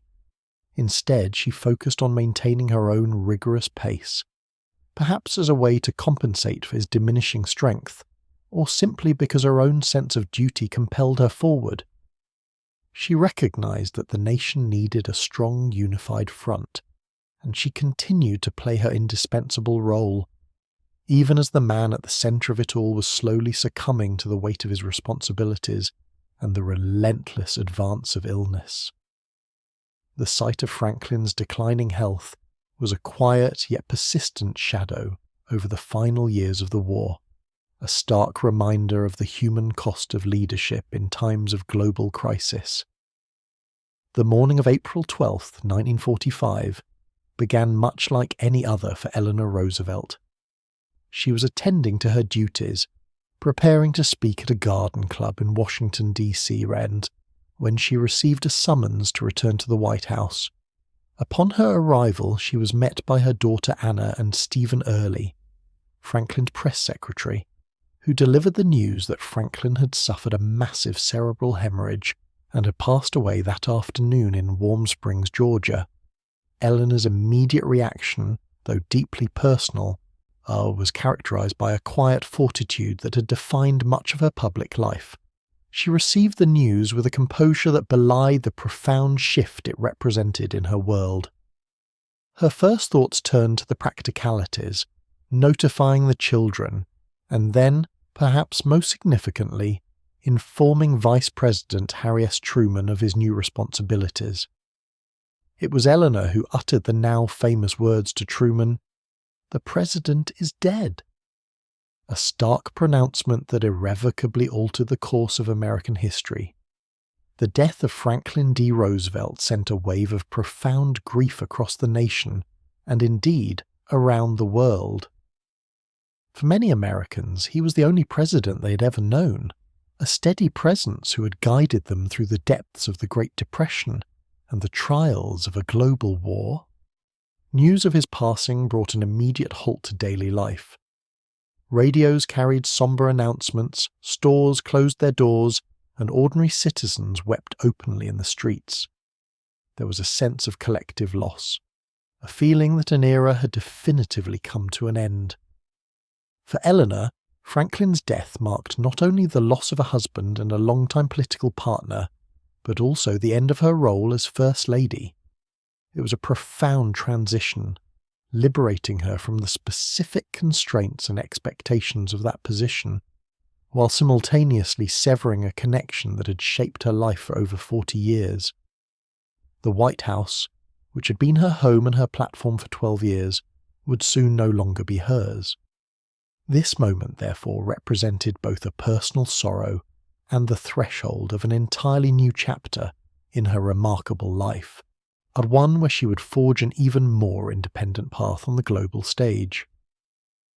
The profound loss of Franklin D. Roosevelt in April 1945 marked a clear delineation in Eleanor's life, yet it was not an ending to her public service.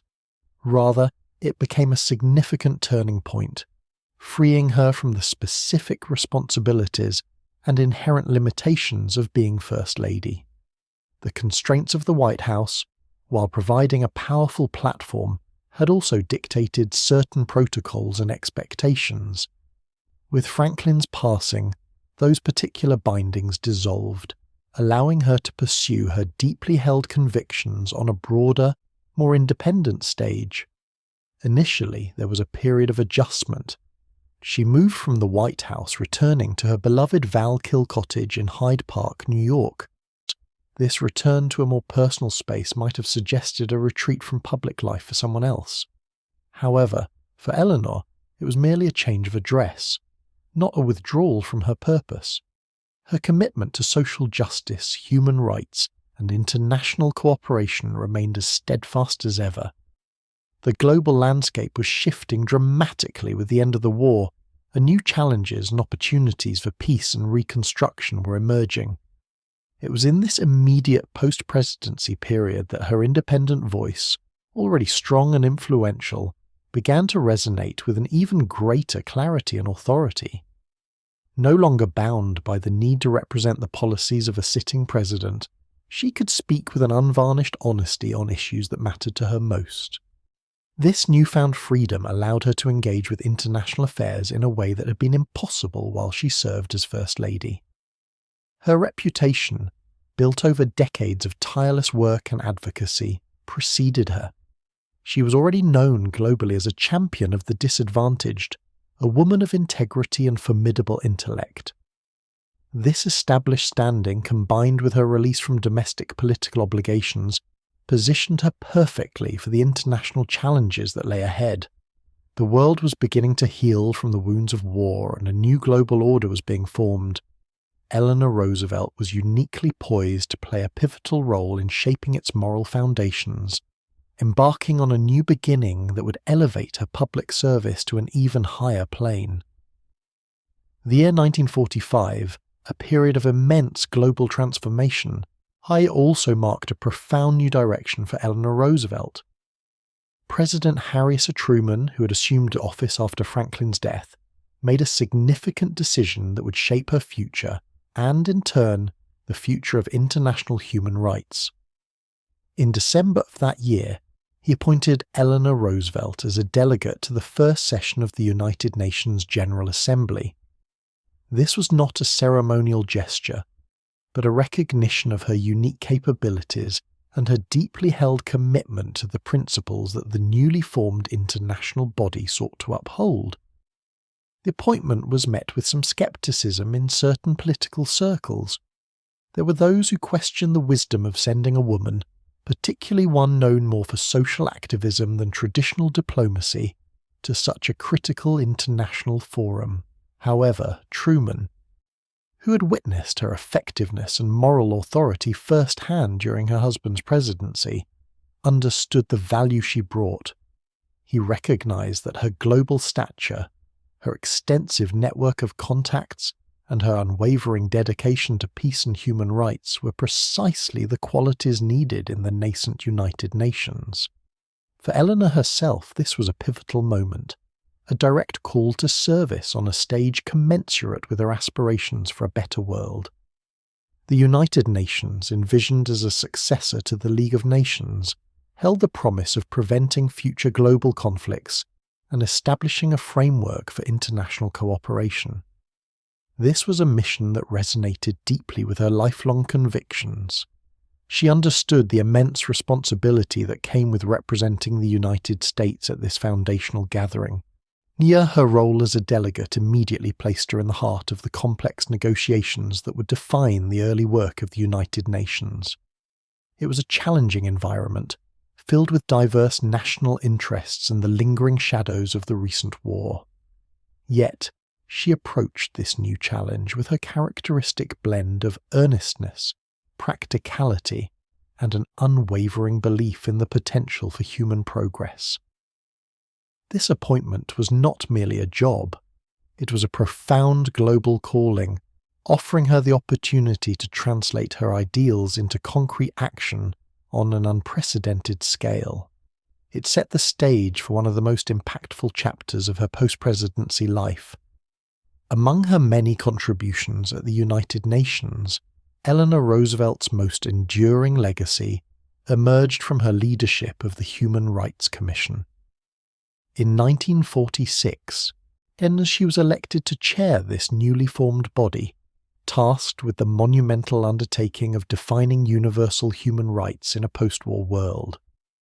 This was a complex and unprecedented endeavour, requiring the reconciliation of diverse legal traditions, cultural values, and political ideologies from across the globe. The drafting of the Universal Declaration of Human Rights was a painstaking process, stretching over 2 years. Eleanor Roosevelt found herself at the confluence of competing philosophies and national interests.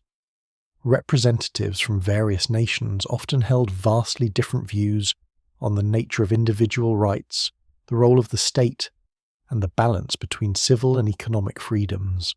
The Soviet delegation, for instance, emphasized collective rights and economic security, while Western nations often prioritized civil liberties. Navigating these intricate diplomatic waters required exceptional skill. Eleanor Roosevelt, though not a trained lawyer or traditional diplomat, brought to the table a deep understanding of human suffering, a profound empathy, and a practical approach honed by decades of political engagement. She possessed an innate ability to listen, to mediate, and to find common ground amidst deeply entrenched disagreements. Her calm demeanour, coupled with her firm conviction in the inherent dignity of every individual, proved invaluable. She understood that the document, to be truly universal, needed to transcend specific national laws and resonate with people from all walks of life. She worked tirelessly, chairing meetings, facilitating discussions, and often personally intervening to bridge divides. Her focus remained steadfastly on the shared humanity that united the delegates, rather than the political differences that threatened to fracture their efforts. The final adoption of the Universal Declaration of Human Rights in December 1948 stood as a testament to her persistent vision and her remarkable diplomatic acumen. It was a document born of compromise, yet infused with an enduring moral force, largely due to her unwavering commitment. The Universal Declaration of Human Rights, adopted by the United Nations General Assembly on December 10, 1948, stands as a monumental achievement in international law and a lasting testament to Eleanor Roosevelt's vision and perseverance. This landmark document, drafted under her careful guidance, articulated for the first time a comprehensive set of fundamental human rights to which all individuals are entitled, regardless of nationality, race, sex, religion, or any other status. Its core principles are both sweeping and specific, encompassing civil and political rights, such as the right to life, liberty and security of person, freedom from slavery and torture, freedom of opinion and expression, and the right to participate in government. Equally vital are the economic, social, and cultural rights it proclaims: the right to work, to an adequate standard of living, to education, and to participate in the cultural life of the community. These interconnected rights form a protective framework designed to ensure dignity and well-being for all. The Declaration was not legally binding in the same way a treaty might be, yet its moral authority and aspirational power were immense. From its inception, it was intended to serve as a common standard of achievement for all peoples and all nations. Over the decades that followed, its principles were woven into the constitutions of newly independent states, inspired international conventions and treaties, and became a guiding light for human rights advocates worldwide. It laid the groundwork for subsequent international human rights instruments, establishing a universal language for justice and equality. Eleanor Roosevelt understood that the Declaration was not a perfect document, but rather a vital first step in a long journey toward a more just world. She often referred to it not as a finished product, but as a living document, a declaration of intent that required continuous effort and vigilance to be realized. Her tireless work in its creation, her steadfast belief in its necessity, and her ability to bring disparate voices together in common purpose ensured that this foundational text would forever bear the imprint of her unwavering commitment to human dignity. The Universal Declaration of Human Rights remains one of her most profound and enduring contributions, a beacon of hope and a call to action that continues to resonate across generations. Even after her monumental work on the Universal Declaration of Human Rights, Eleanor Roosevelt's commitment to public service and social justice showed no signs of diminishing. Throughout the 1950s and into the early 1960s, she remained a profoundly active and influential voice on both the domestic and international stages. Her energy seemed inexhaustible, fueled by a deep-seated conviction that much work still remained to be done. Her advocacy for civil rights intensified as the movement gained momentum in the United States. She spoke out forcefully against segregation and racial discrimination, using her considerable platform to support organizations like the National Association for the Advancement of Colored People, NAACP, and to lend her prestige to their cause. Her belief in the inherent dignity and equality of all people, so central to her work at the United Nations, translated directly into her persistent calls for justice at home. She understood that the principles enshrined in the Declaration must be upheld within her own nation. Parallel to her civil rights work, Eleanor Roosevelt continued to champion women's rights. She recognized that true equality extended beyond legal frameworks to encompass economic opportunities, political participation, and societal attitudes. She encouraged women to engage actively in public life and to seek leadership roles, challenging traditional gender barriers that still prevailed. Her dedication to international cooperation also continued unabated. She travelled extensively, engaging in diplomatic efforts and speaking tours, often serving as an unofficial ambassador for peace and understanding. She believed firmly in the power of dialogue and the necessity of building bridges between nations, particularly during the escalating tensions of the Cold War. She remained a delegate to the United Nations, and continuing to contribute to its various committees and initiatives, advocating for disarmament and the peaceful resolution of conflicts.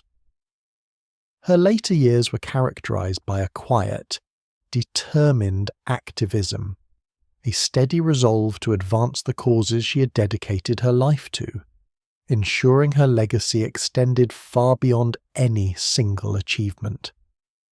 Even amidst her tireless global activism, Eleanor Roosevelt cultivated a rich and fulfilling personal life during her later years.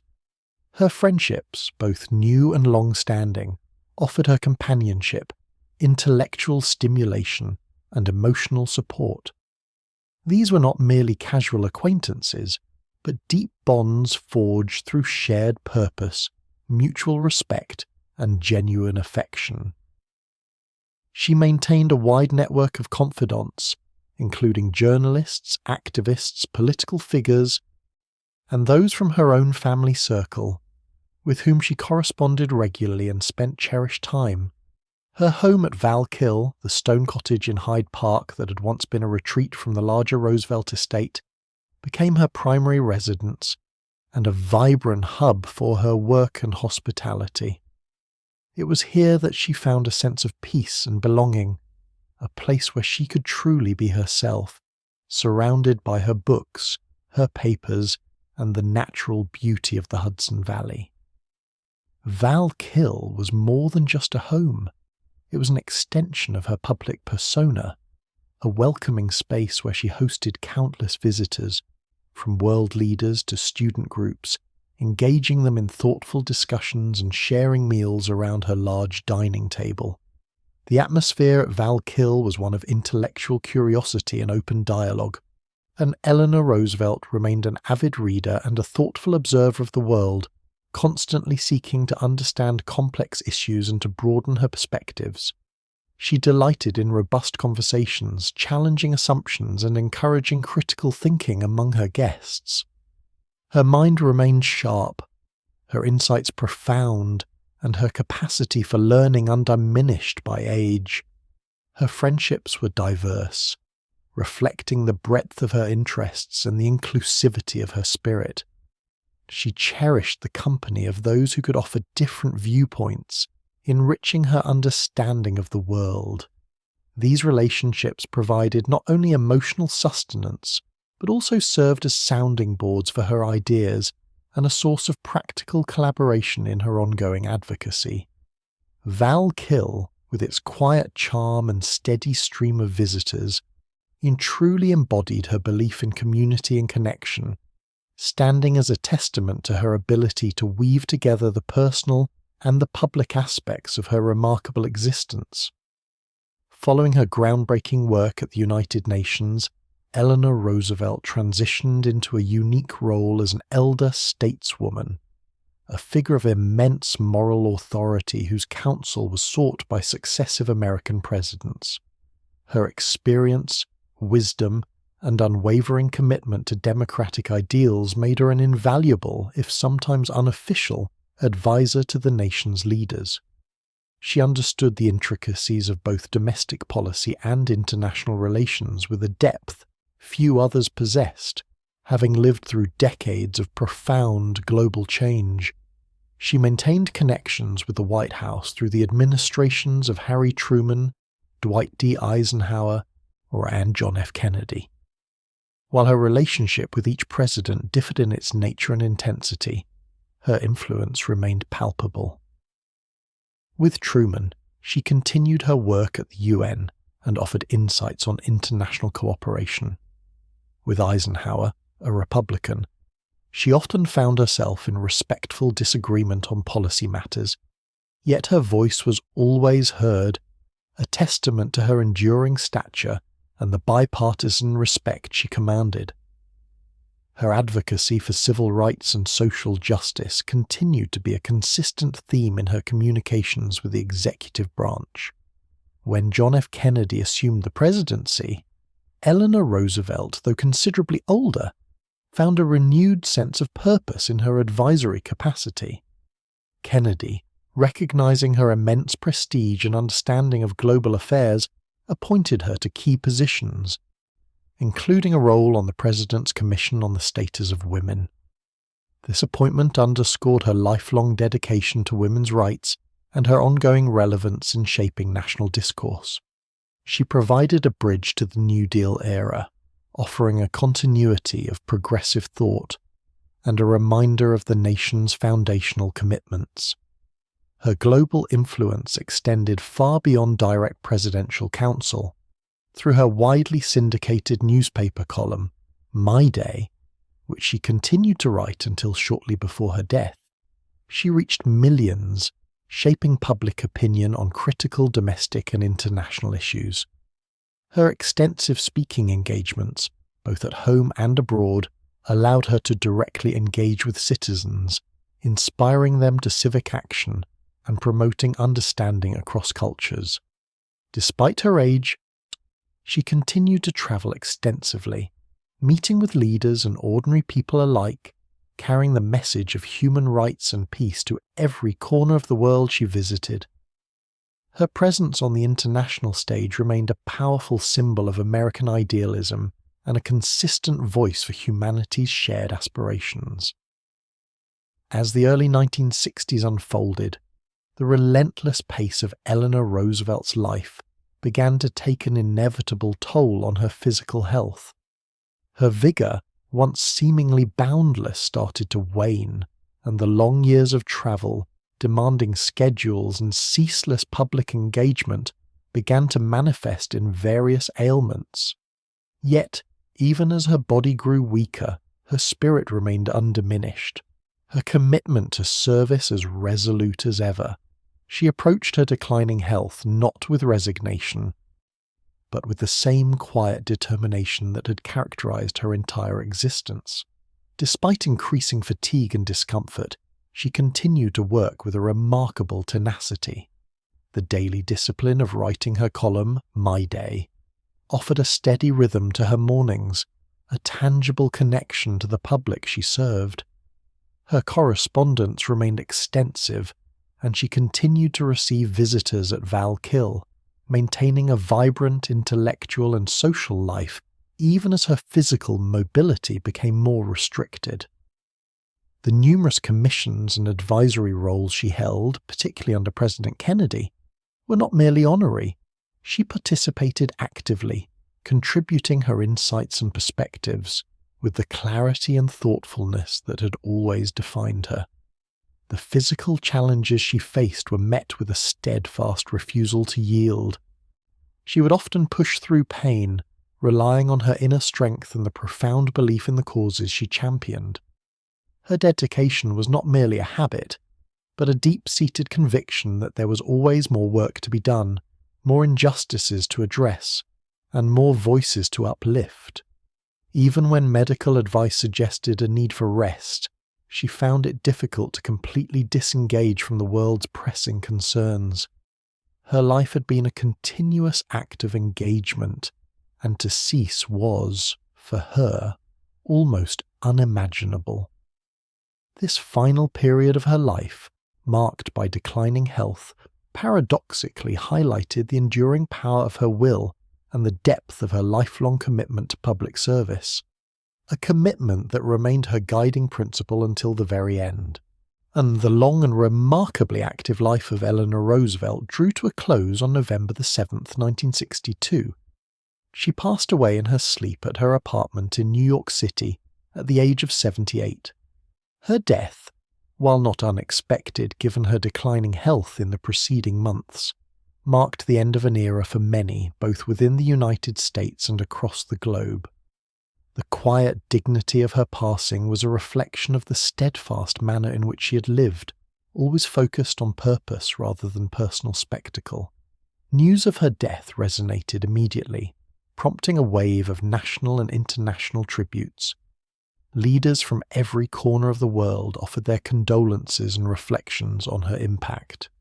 President John F. Kennedy, who had relied on her counsel and appointed her to several significant roles, spoke of her profound influence, is acknowledging her as a woman who had walked among us with a grace and dignity that inspired all.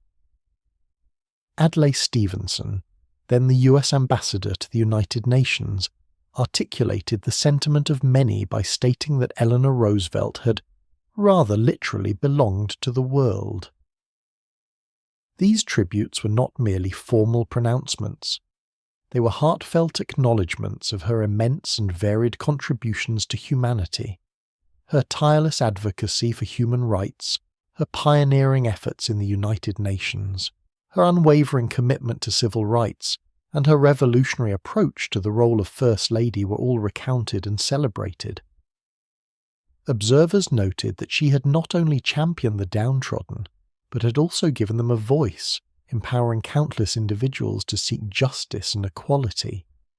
Her work had transcended political boundaries and ideological divides, leaving an indelible mark on the landscape of social justice and international cooperation.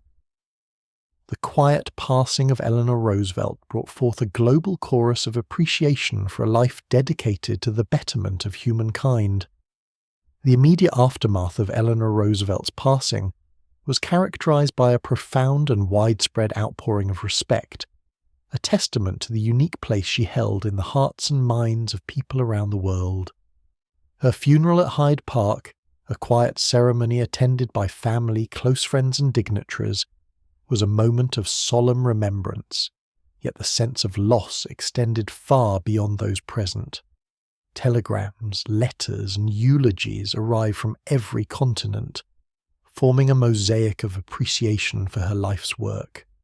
Historical assessments, even in those initial days, began to coalesce around a consensus. Eleanor Roosevelt was not merely a significant figure in American history, but a global icon of moral leadership. Her achievements were recognized as truly unique, extending beyond the conventional boundaries of political influence. While her husband, Franklin Delano Roosevelt, had presided over a nation in crisis, Eleanor had redefined the very essence of public service, demonstrating how empathy, direct engagement, and unwavering principle could effect monumental change.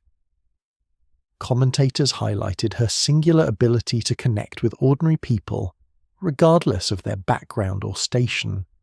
Her My Day column, her radio broadcasts, and her tireless travels had forged a personal bond with millions, and making her a trusted voice and a comforting presence during times of immense upheaval. This accessibility, combined with her steadfast commitment to social justice, allowed her to advocate for marginalized communities with an authority that few others possessed. The recognition extended particularly to her pioneering role in human rights.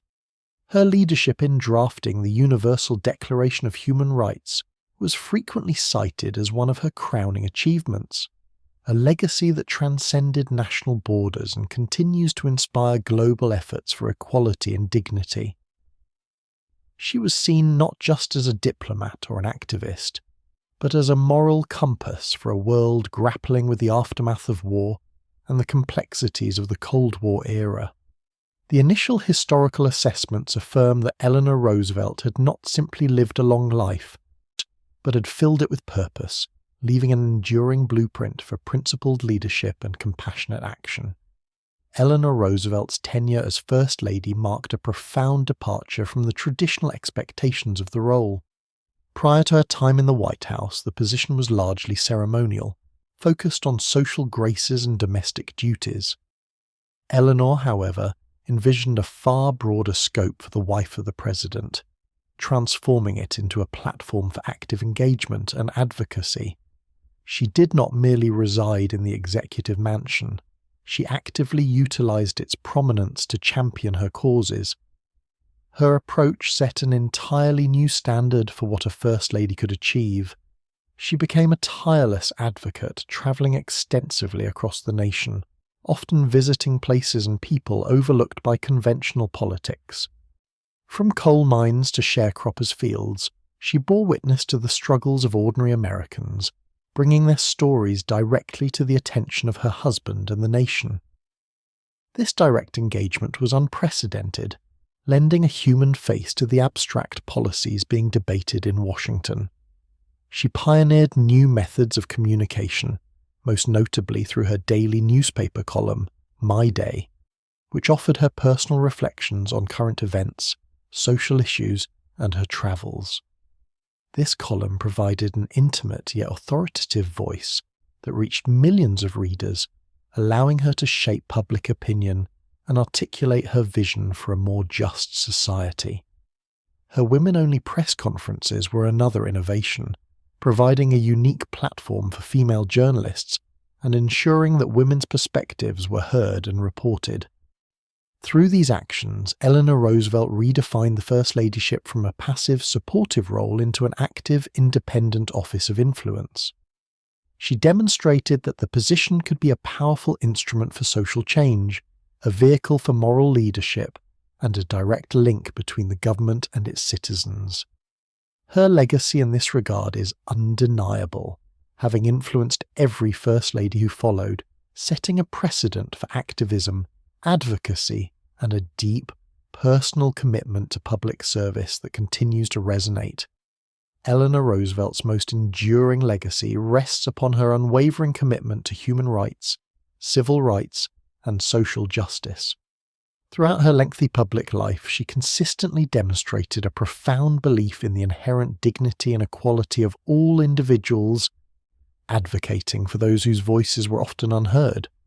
Her work transcended national borders, evolving from a focus on domestic social issues to a global advocacy for universal human rights. Her courage in speaking out against injustice was a hallmark of her character. At a time when racial segregation was legally sanctioned and deeply entrenched in American society, Eleanor Roosevelt openly challenged discrimination. She resigned from the Daughters of the American Revolution in protest when they denied Marian Anderson, an African-American singer, the right to perform in Constitution Hall. She consistently used her platform to highlight the plight of marginalized communities, whether they were African Americans, women, or impoverished workers, often doing so when such stances were deeply unpopular and even politically risky. This steadfast commitment was not merely theoretical, it was practical and deeply personal. She visited internment camps for Japanese Americans during World War II, advocating for better treatment. She championed the rights of women in the workplace and in political life, pushing for greater opportunities and recognition. After the war, her leadership in drafting the Universal Declaration of Human Rights at the United Nations solidified her global stature. This seminal document, a testament to her vision and perseverance, established a common standard of achievement for all peoples and all nations, enshrining fundamental rights and freedoms as universal principles. Eleanor Roosevelt's life was a testament to the power of principled advocacy. She understood that true democracy required not only political freedom, but also social and economic justice for all. Her voice, calm yet resolute, consistently reminded the world of its moral obligations, leaving an indelible mark on the landscape of human rights. Throughout her life, Eleanor Roosevelt consistently demonstrated a profound dedication to amplifying the voices of those often overlooked and unheard. This commitment stemmed from a deep-seated empathy and an acute awareness of the inequalities that permeated society. She possessed a unique ability to connect with ordinary people, to listen to their stories, and to translate their experiences into tangible calls for action. Her extensive travels, both across the United States and around the world, were not mere ceremonial journeys. They were opportunities to engage directly with the disenfranchised. She visited coal mines, sharecropper cabins, urban slums, and battlefront hospitals, always seeking to understand the realities faced by individuals struggling against poverty, discrimination, or conflict. These direct encounters informed her perspectives and fueled her advocacy. She often brought these stories back to the White House, ensuring that the concerns of the voiceless reached the highest levels of government. Through her daily newspaper column, My Day, and her numerous radio addresses, Eleanor Roosevelt provided a platform for these experiences. She wrote about the challenges faced by working mothers, the injustices endured by racial minorities, and the hopes of young people during the Great Depression. Her writing style was accessible and personal, and fostering a sense of connection with her readers and listeners, making them feel seen and understood. She became a trusted conduit, translating complex social issues into relatable human terms. This ability to advocate on behalf of others was not limited by social convention or political expediency. She used her considerable influence to challenge discriminatory practices, whether in New Deal programs or in the military. She championed the rights of African Americans, actively working with civil rights leaders and pushing for federal action against lynching and segregation. Her tireless efforts opened doors and created opportunities for countless individuals who had previously been excluded from the mainstream of American life. Eleanor Roosevelt truly embodied the role of a steadfast champion, a tireless advocate for the fundamental rights and dignities of all people. Eleanor Roosevelt, through her life and work, undeniably established herself as a significant feminist icon and an enduring role model for generations of women. She was a woman who, in an era often constrained by traditional expectations for her gender, systematically broke barriers and demonstrated that women could, and should, hold significant public influence and power. Her journey was not merely one of public service, but also a profound personal odyssey of self-discovery and empowerment. Initially, her life followed a conventional trajectory for women of her social standing, defined by marriage and motherhood. However, circumstances and her own evolving intellect pushed her beyond these confines. The discovery of Franklin's affair, followed by his battle with polio, became pivotal moments that, while deeply personal, ultimately propelled her into a more independent and publicly engaged role. She moved from being primarily a wife and mother to an active participant in public life, a transition that was both challenging and ultimately liberating. As First Lady, she redefined the position itself, transforming it from a largely ceremonial role into a powerful platform for advocacy.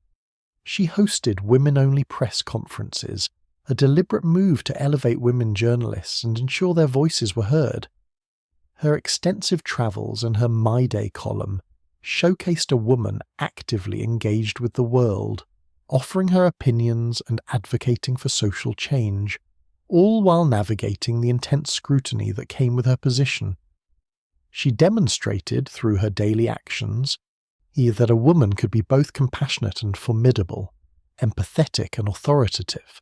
Her influence extended far beyond the traditional domestic sphere. She became a key political operative, a skilled diplomat, and a global advocate for human rights, fields predominantly occupied by men. She showed that a woman's perspective was not only valuable, but essential in shaping policy and addressing the world's most pressing challenges. Her personal journey, from a shy young woman to a confident global leader, continues to inspire, illustrating the transformative power of resilience, conviction, and a steadfast commitment to one's principles. She carved a path for women to aspire to public leadership, proving that their contributions were vital and their voices indispensable. To truly understand Eleanor Roosevelt is to acknowledge the intricate complexities and subtle nuances of her character. She was not a figure of monolithic confidence from the outset, but rather a woman who evolved profoundly over the course of her long life. Her early years were marked by a discernible shyness, a quiet demeanour that belied the formidable public figure she would ultimately become. This initial reticence was often coupled with periods of genuine self-doubt, moments where the weight of expectations and personal setbacks could be acutely felt. Even as she stepped onto the public stage, there were internal struggles. Her voice, though soft, carried immense conviction, yet she was known to battle nerves before public speaking engagements. This internal tension between her innate modesty and her growing sense of duty to speak out for others formed a crucial aspect of her public persona. It was a testament to her profound commitment that she consistently pushed past these personal hesitations to engage with the world, often placing herself in uncomfortable situations if it meant advancing a cause she believed in. Her path to becoming a formidable public figure was not a sudden transformation, but a gradual emergence forged through experience, adversity, and a deep-seated empathy. The personal challenges she faced, particularly within her marriage and family life, served as catalysts for her independent growth. These experiences, rather than diminishing her, seemed to deepen her understanding of human struggle and fortify her resolve. This balanced view of her character reveals a woman who was both vulnerable and resilient. She was capable of great warmth and affection, fostering deep and lasting friendships, while also possessing an unyielding steeliness when confronting injustice. Her capacity for self-reflection allowed her to learn and adapt, continuously refining her approach to advocacy and leadership. She possessed an intellectual curiosity that drove her to understand diverse perspectives, even those that differed from her own. Eleanor Roosevelt's strength lay not in an absence of doubt, but in her willingness to confront it. to grow beyond her early insecurities and to harness her unique blend of compassion and determination for the greater good. It is in this rich tapestry of human complexity that her true influence as a leader and an icon can be most fully appreciated. The life and work of Eleanor Roosevelt continue to resonate with a quiet power, long after her passing. Her enduring relevance stems from the foundational nature of the principles she championed, principles that remain central to societal discourse today. The struggles she addressed for human dignity, for equitable treatment, and for the amplification of marginalized voices are not confined to the annals of history. They are woven into the fabric of contemporary challenges. Her unwavering advocacy for human rights, crystallized in her work on the Universal Declaration, serves as a timeless touchstone. In a world still grappling with issues of discrimination, oppression, and the denial of fundamental freedoms, her vision of universal rights offers both a blueprint and a moral compass. The language of human rights, which she helped to shape, continues to provide a framework for global efforts towards justice and equality. Similarly, her dedication to social justice speaks directly to modern concerns.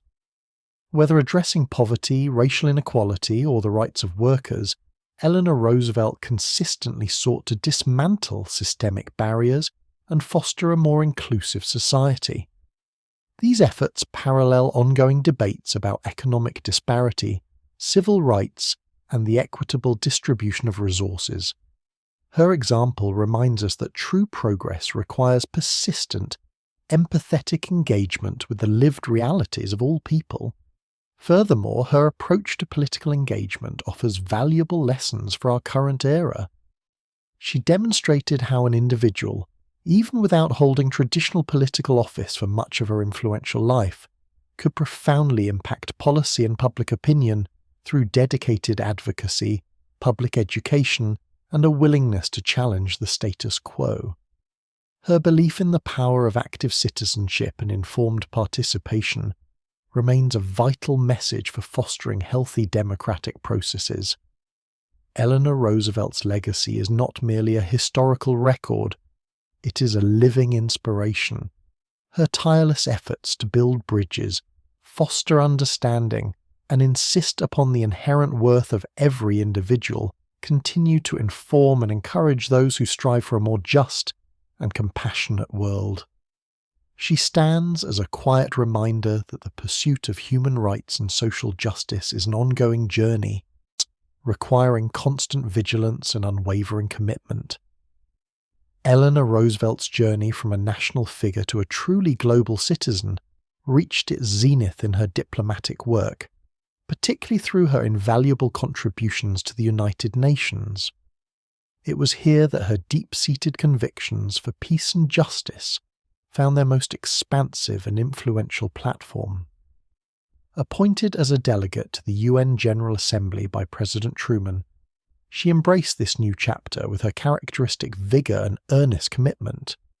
Her role in the formation of the Universal Declaration of Human Rights stands as a monumental achievement, a testament to her vision and her ability to navigate complex international negotiations. Amidst the varied perspectives and often competing national interests of a world still reeling from conflict, she worked with quiet determination to forge a consensus on fundamental human dignity. Her patient diplomacy, coupled with an unwavering moral clarity, was instrumental in shaping a document that transcended cultural and political divides, establishing a common standard for all humanity.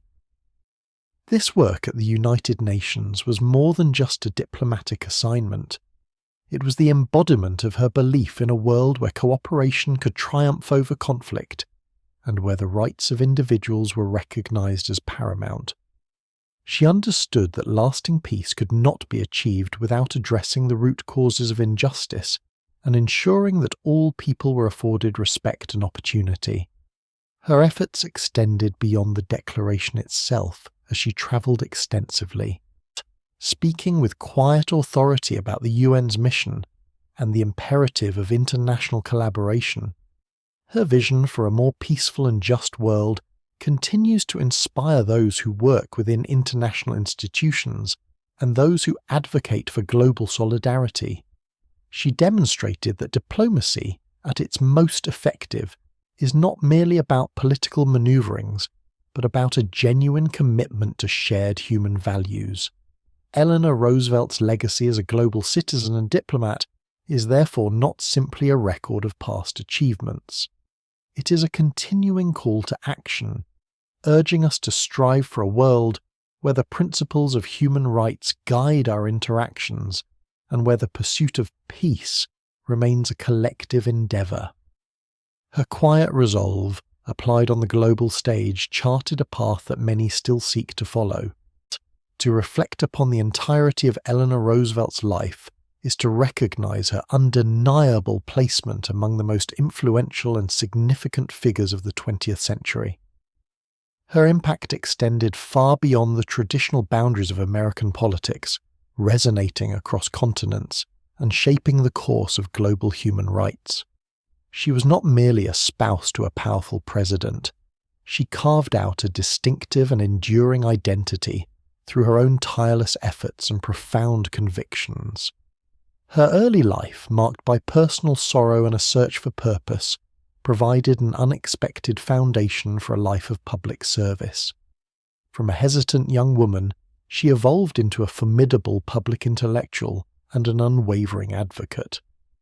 As First Lady, she redefined the role, transforming it from a largely ceremonial position into an active platform for social and political change. Her willingness to speak out on controversial issues, to traverse the nation, and to connect directly with ordinary citizens forged a new path for political engagement. Beyond the domestic sphere, her work during World War II, advocating for both soldiers and civilians, underscored her deep compassion and her capacity for leadership in times of crisis. Yet, it was in the post-war era, after Franklin's passing, that her global stature truly crystallized. Her instrumental role in drafting the Universal Declaration of Human Rights cemented her legacy on the world stage, establishing principles that continue to guide international law and inspire movements for justice everywhere. And Eleanor Roosevelt's significance lies not just in the specific policies she championed or the documents she helped create, but in the moral authority she wielded. She consistently used her voice to challenge prejudice, to expand opportunities, and to foster understanding. Her quiet courage in confronting injustice, whether racial discrimination at home or humanitarian crises abroad, set a powerful example. She demonstrated that leadership is not solely about power, but about principle, empathy, and an unwavering commitment to the betterment of humanity. Her life, therefore, stands as a beacon, illuminating the possibilities of individual action to shape a more just and peaceful world. As the narrative of Eleanor Roosevelt's long and impactful life gently concludes, we're left with a quiet but profound echo of her legacy. Her journey, from a shy and uncertain orphan to a global icon, offers a persistent whisper of what human potential can achieve through dedication and an unwavering moral compass. It is a story not of dramatic pronouncements, but of consistent, thoughtful action and an enduring belief in the dignity of every individual.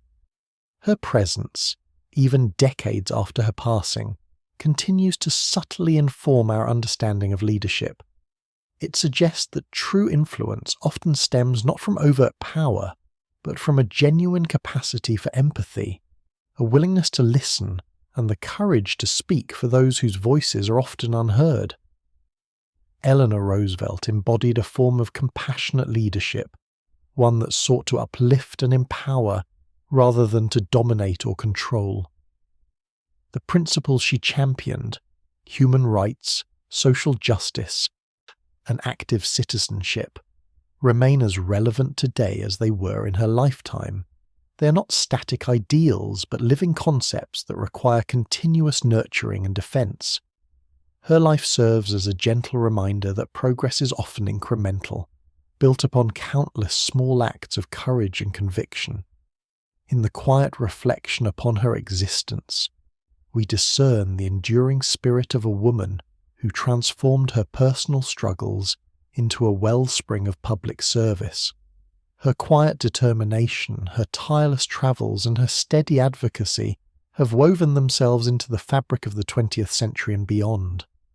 The impact she continues to have is not loud or demanding, but rather a soft, persistent resonance, encouraging us to consider our own roles in fostering a more humane and just world.